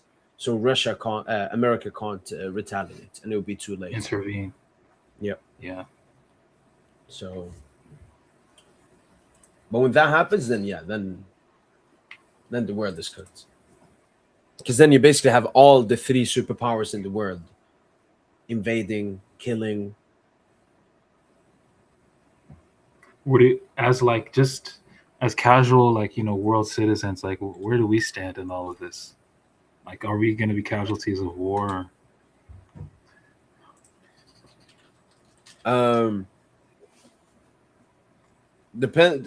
could happen, yeah. I feel like something's bubbling, man. It just feels like something bubbling. I mean, when we read in all the three Abrahamic religions, Tosin, about predictions towards the end, God only talks about the Middle East, Jerusalem, and all of that, which tells me the rest of the world will somehow cease to exist and not be relevant in the end times. The first war that happened, Tosin, in the history of mankind was close to Jerusalem between the Egyptians and the Hittites. And many people have predicted that the Lost War will also take place there to fully end Hmm. the cycle. So, yeah, when I think about Europe, Northern America, Southern America, East Asia, Africa, it's all irrelevant when it comes to the end time. So maybe that should tell us something. No, that's a decent theory. So for me, honestly, Tosin, the most important thing is just to search for the truth, obviously, Tosin, and then just enjoy life, Tosin. There's never been a moment where you should say life is short. Enjoy it. Enjoy it. If you like to play football, go and play football. If you like to play games on your PlayStation, go and play games. If you like to hang out with your friends, go and hang out with friends. Just enjoy life. Because life for us, for our generation, is extremely short. And it goes by massively quickly, Tosin. Just yesterday, we were sitting here and talking shit about Lucha and saying Lucha out. And then we won a UCL and 6-2, and now we're sitting here trying to win a Champions League again. Time goes by really quickly, And so just enjoy it. yeah, and I'm saying Lucho out again. Yeah, we've come full circle. But Yeah, it's a good thing you said Lucha out, because the last time you said Lucha out, we went on to win the UCL. When you said the season is over, we went on to win the UCL.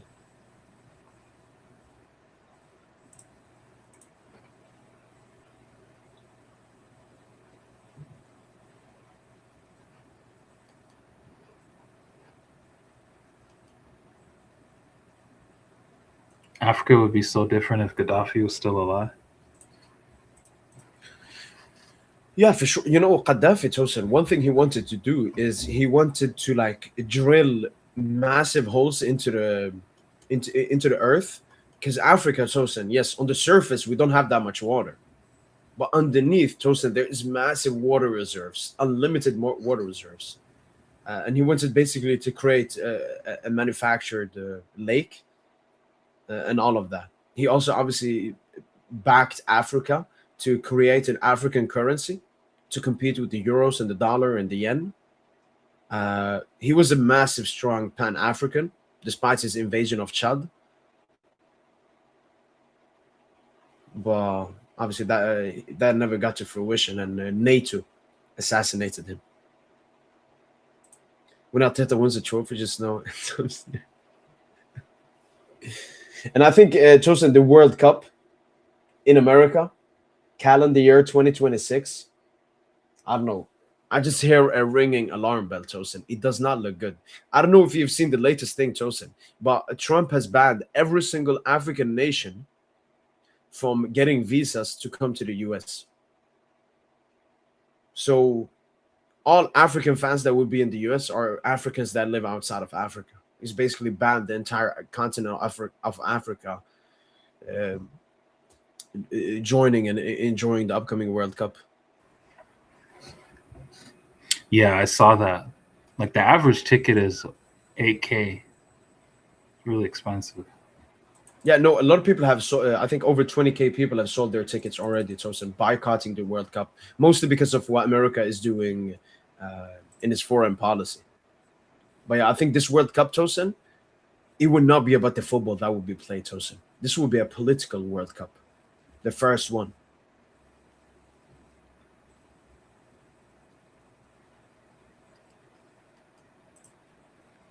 Man, ah, imagine the chaos that could ensue, man.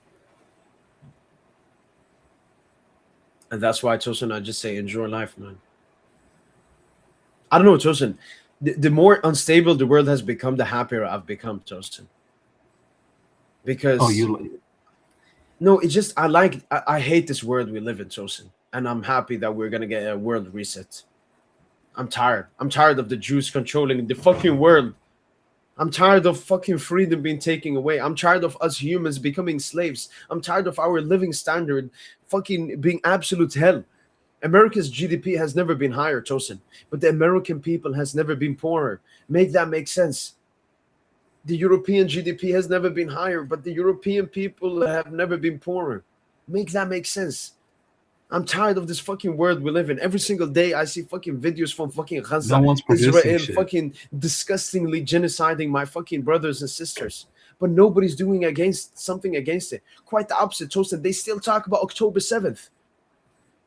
They talk about a day where 1,000 people got killed, when since that day, over like 500K Palestinians have been killed. And over 1.5 million don't have a house. They live in tents, Tosin, in the freezing nights. I'm fucking tired of it, man. And as you said, nobody's revolting because everyone is a cuck. And I know why nobody's revolting, Tosin. It's because of, if you give people, Tosin, insane materialistic potential, they would never revolt.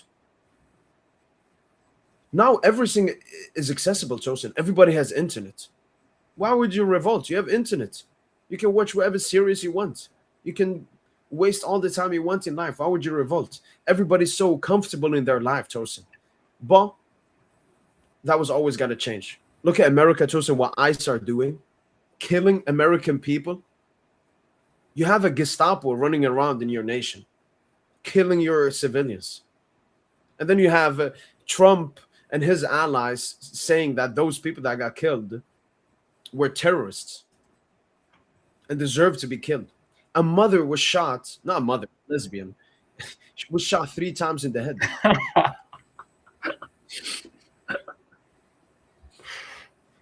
3 times in the head. Like, what the fuck is going on, man?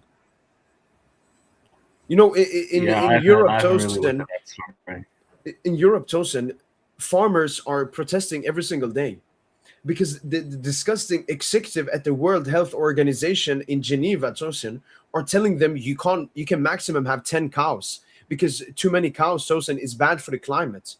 Why? Because they want to introduce lab meat, grown meat, which is fucking disgusting. You're basically eating air. Yeah, no, that's gross, dude. So no, Tosin, I'm happy we're closing in on the end. Let's enjoy life, as short as it is. Let's enjoy Paris Saint-Germain tomorrow. Let's fucking score at least 4 goals, man. And I mean, we won a Champions League before the world ended, Tosin. We leave with a good sign. For sure, man. Yeah, I'm about to get some sleep. Tosino, pleasure as always. For sure. And talk to you tomorrow, man. Great conversation. Sure, I'll see you in the post match, man. Yeah, peace, bro. We'll do, man. Peace. All right, then, people. Could potentially Halimi, but I think it's an option that's definitely worth it. Definitely worth it. Fans flying in are gonna have problems with 100%, Abdul. 100%. I mean, if I would never buy tickets, but if I bought tickets, I would question going to America.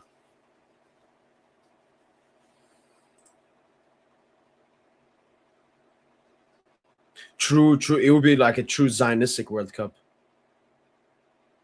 That's true. Arian.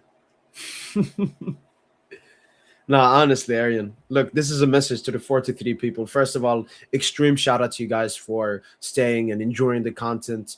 Appreciate the support every single day. But I just want to tell you guys, enjoy life.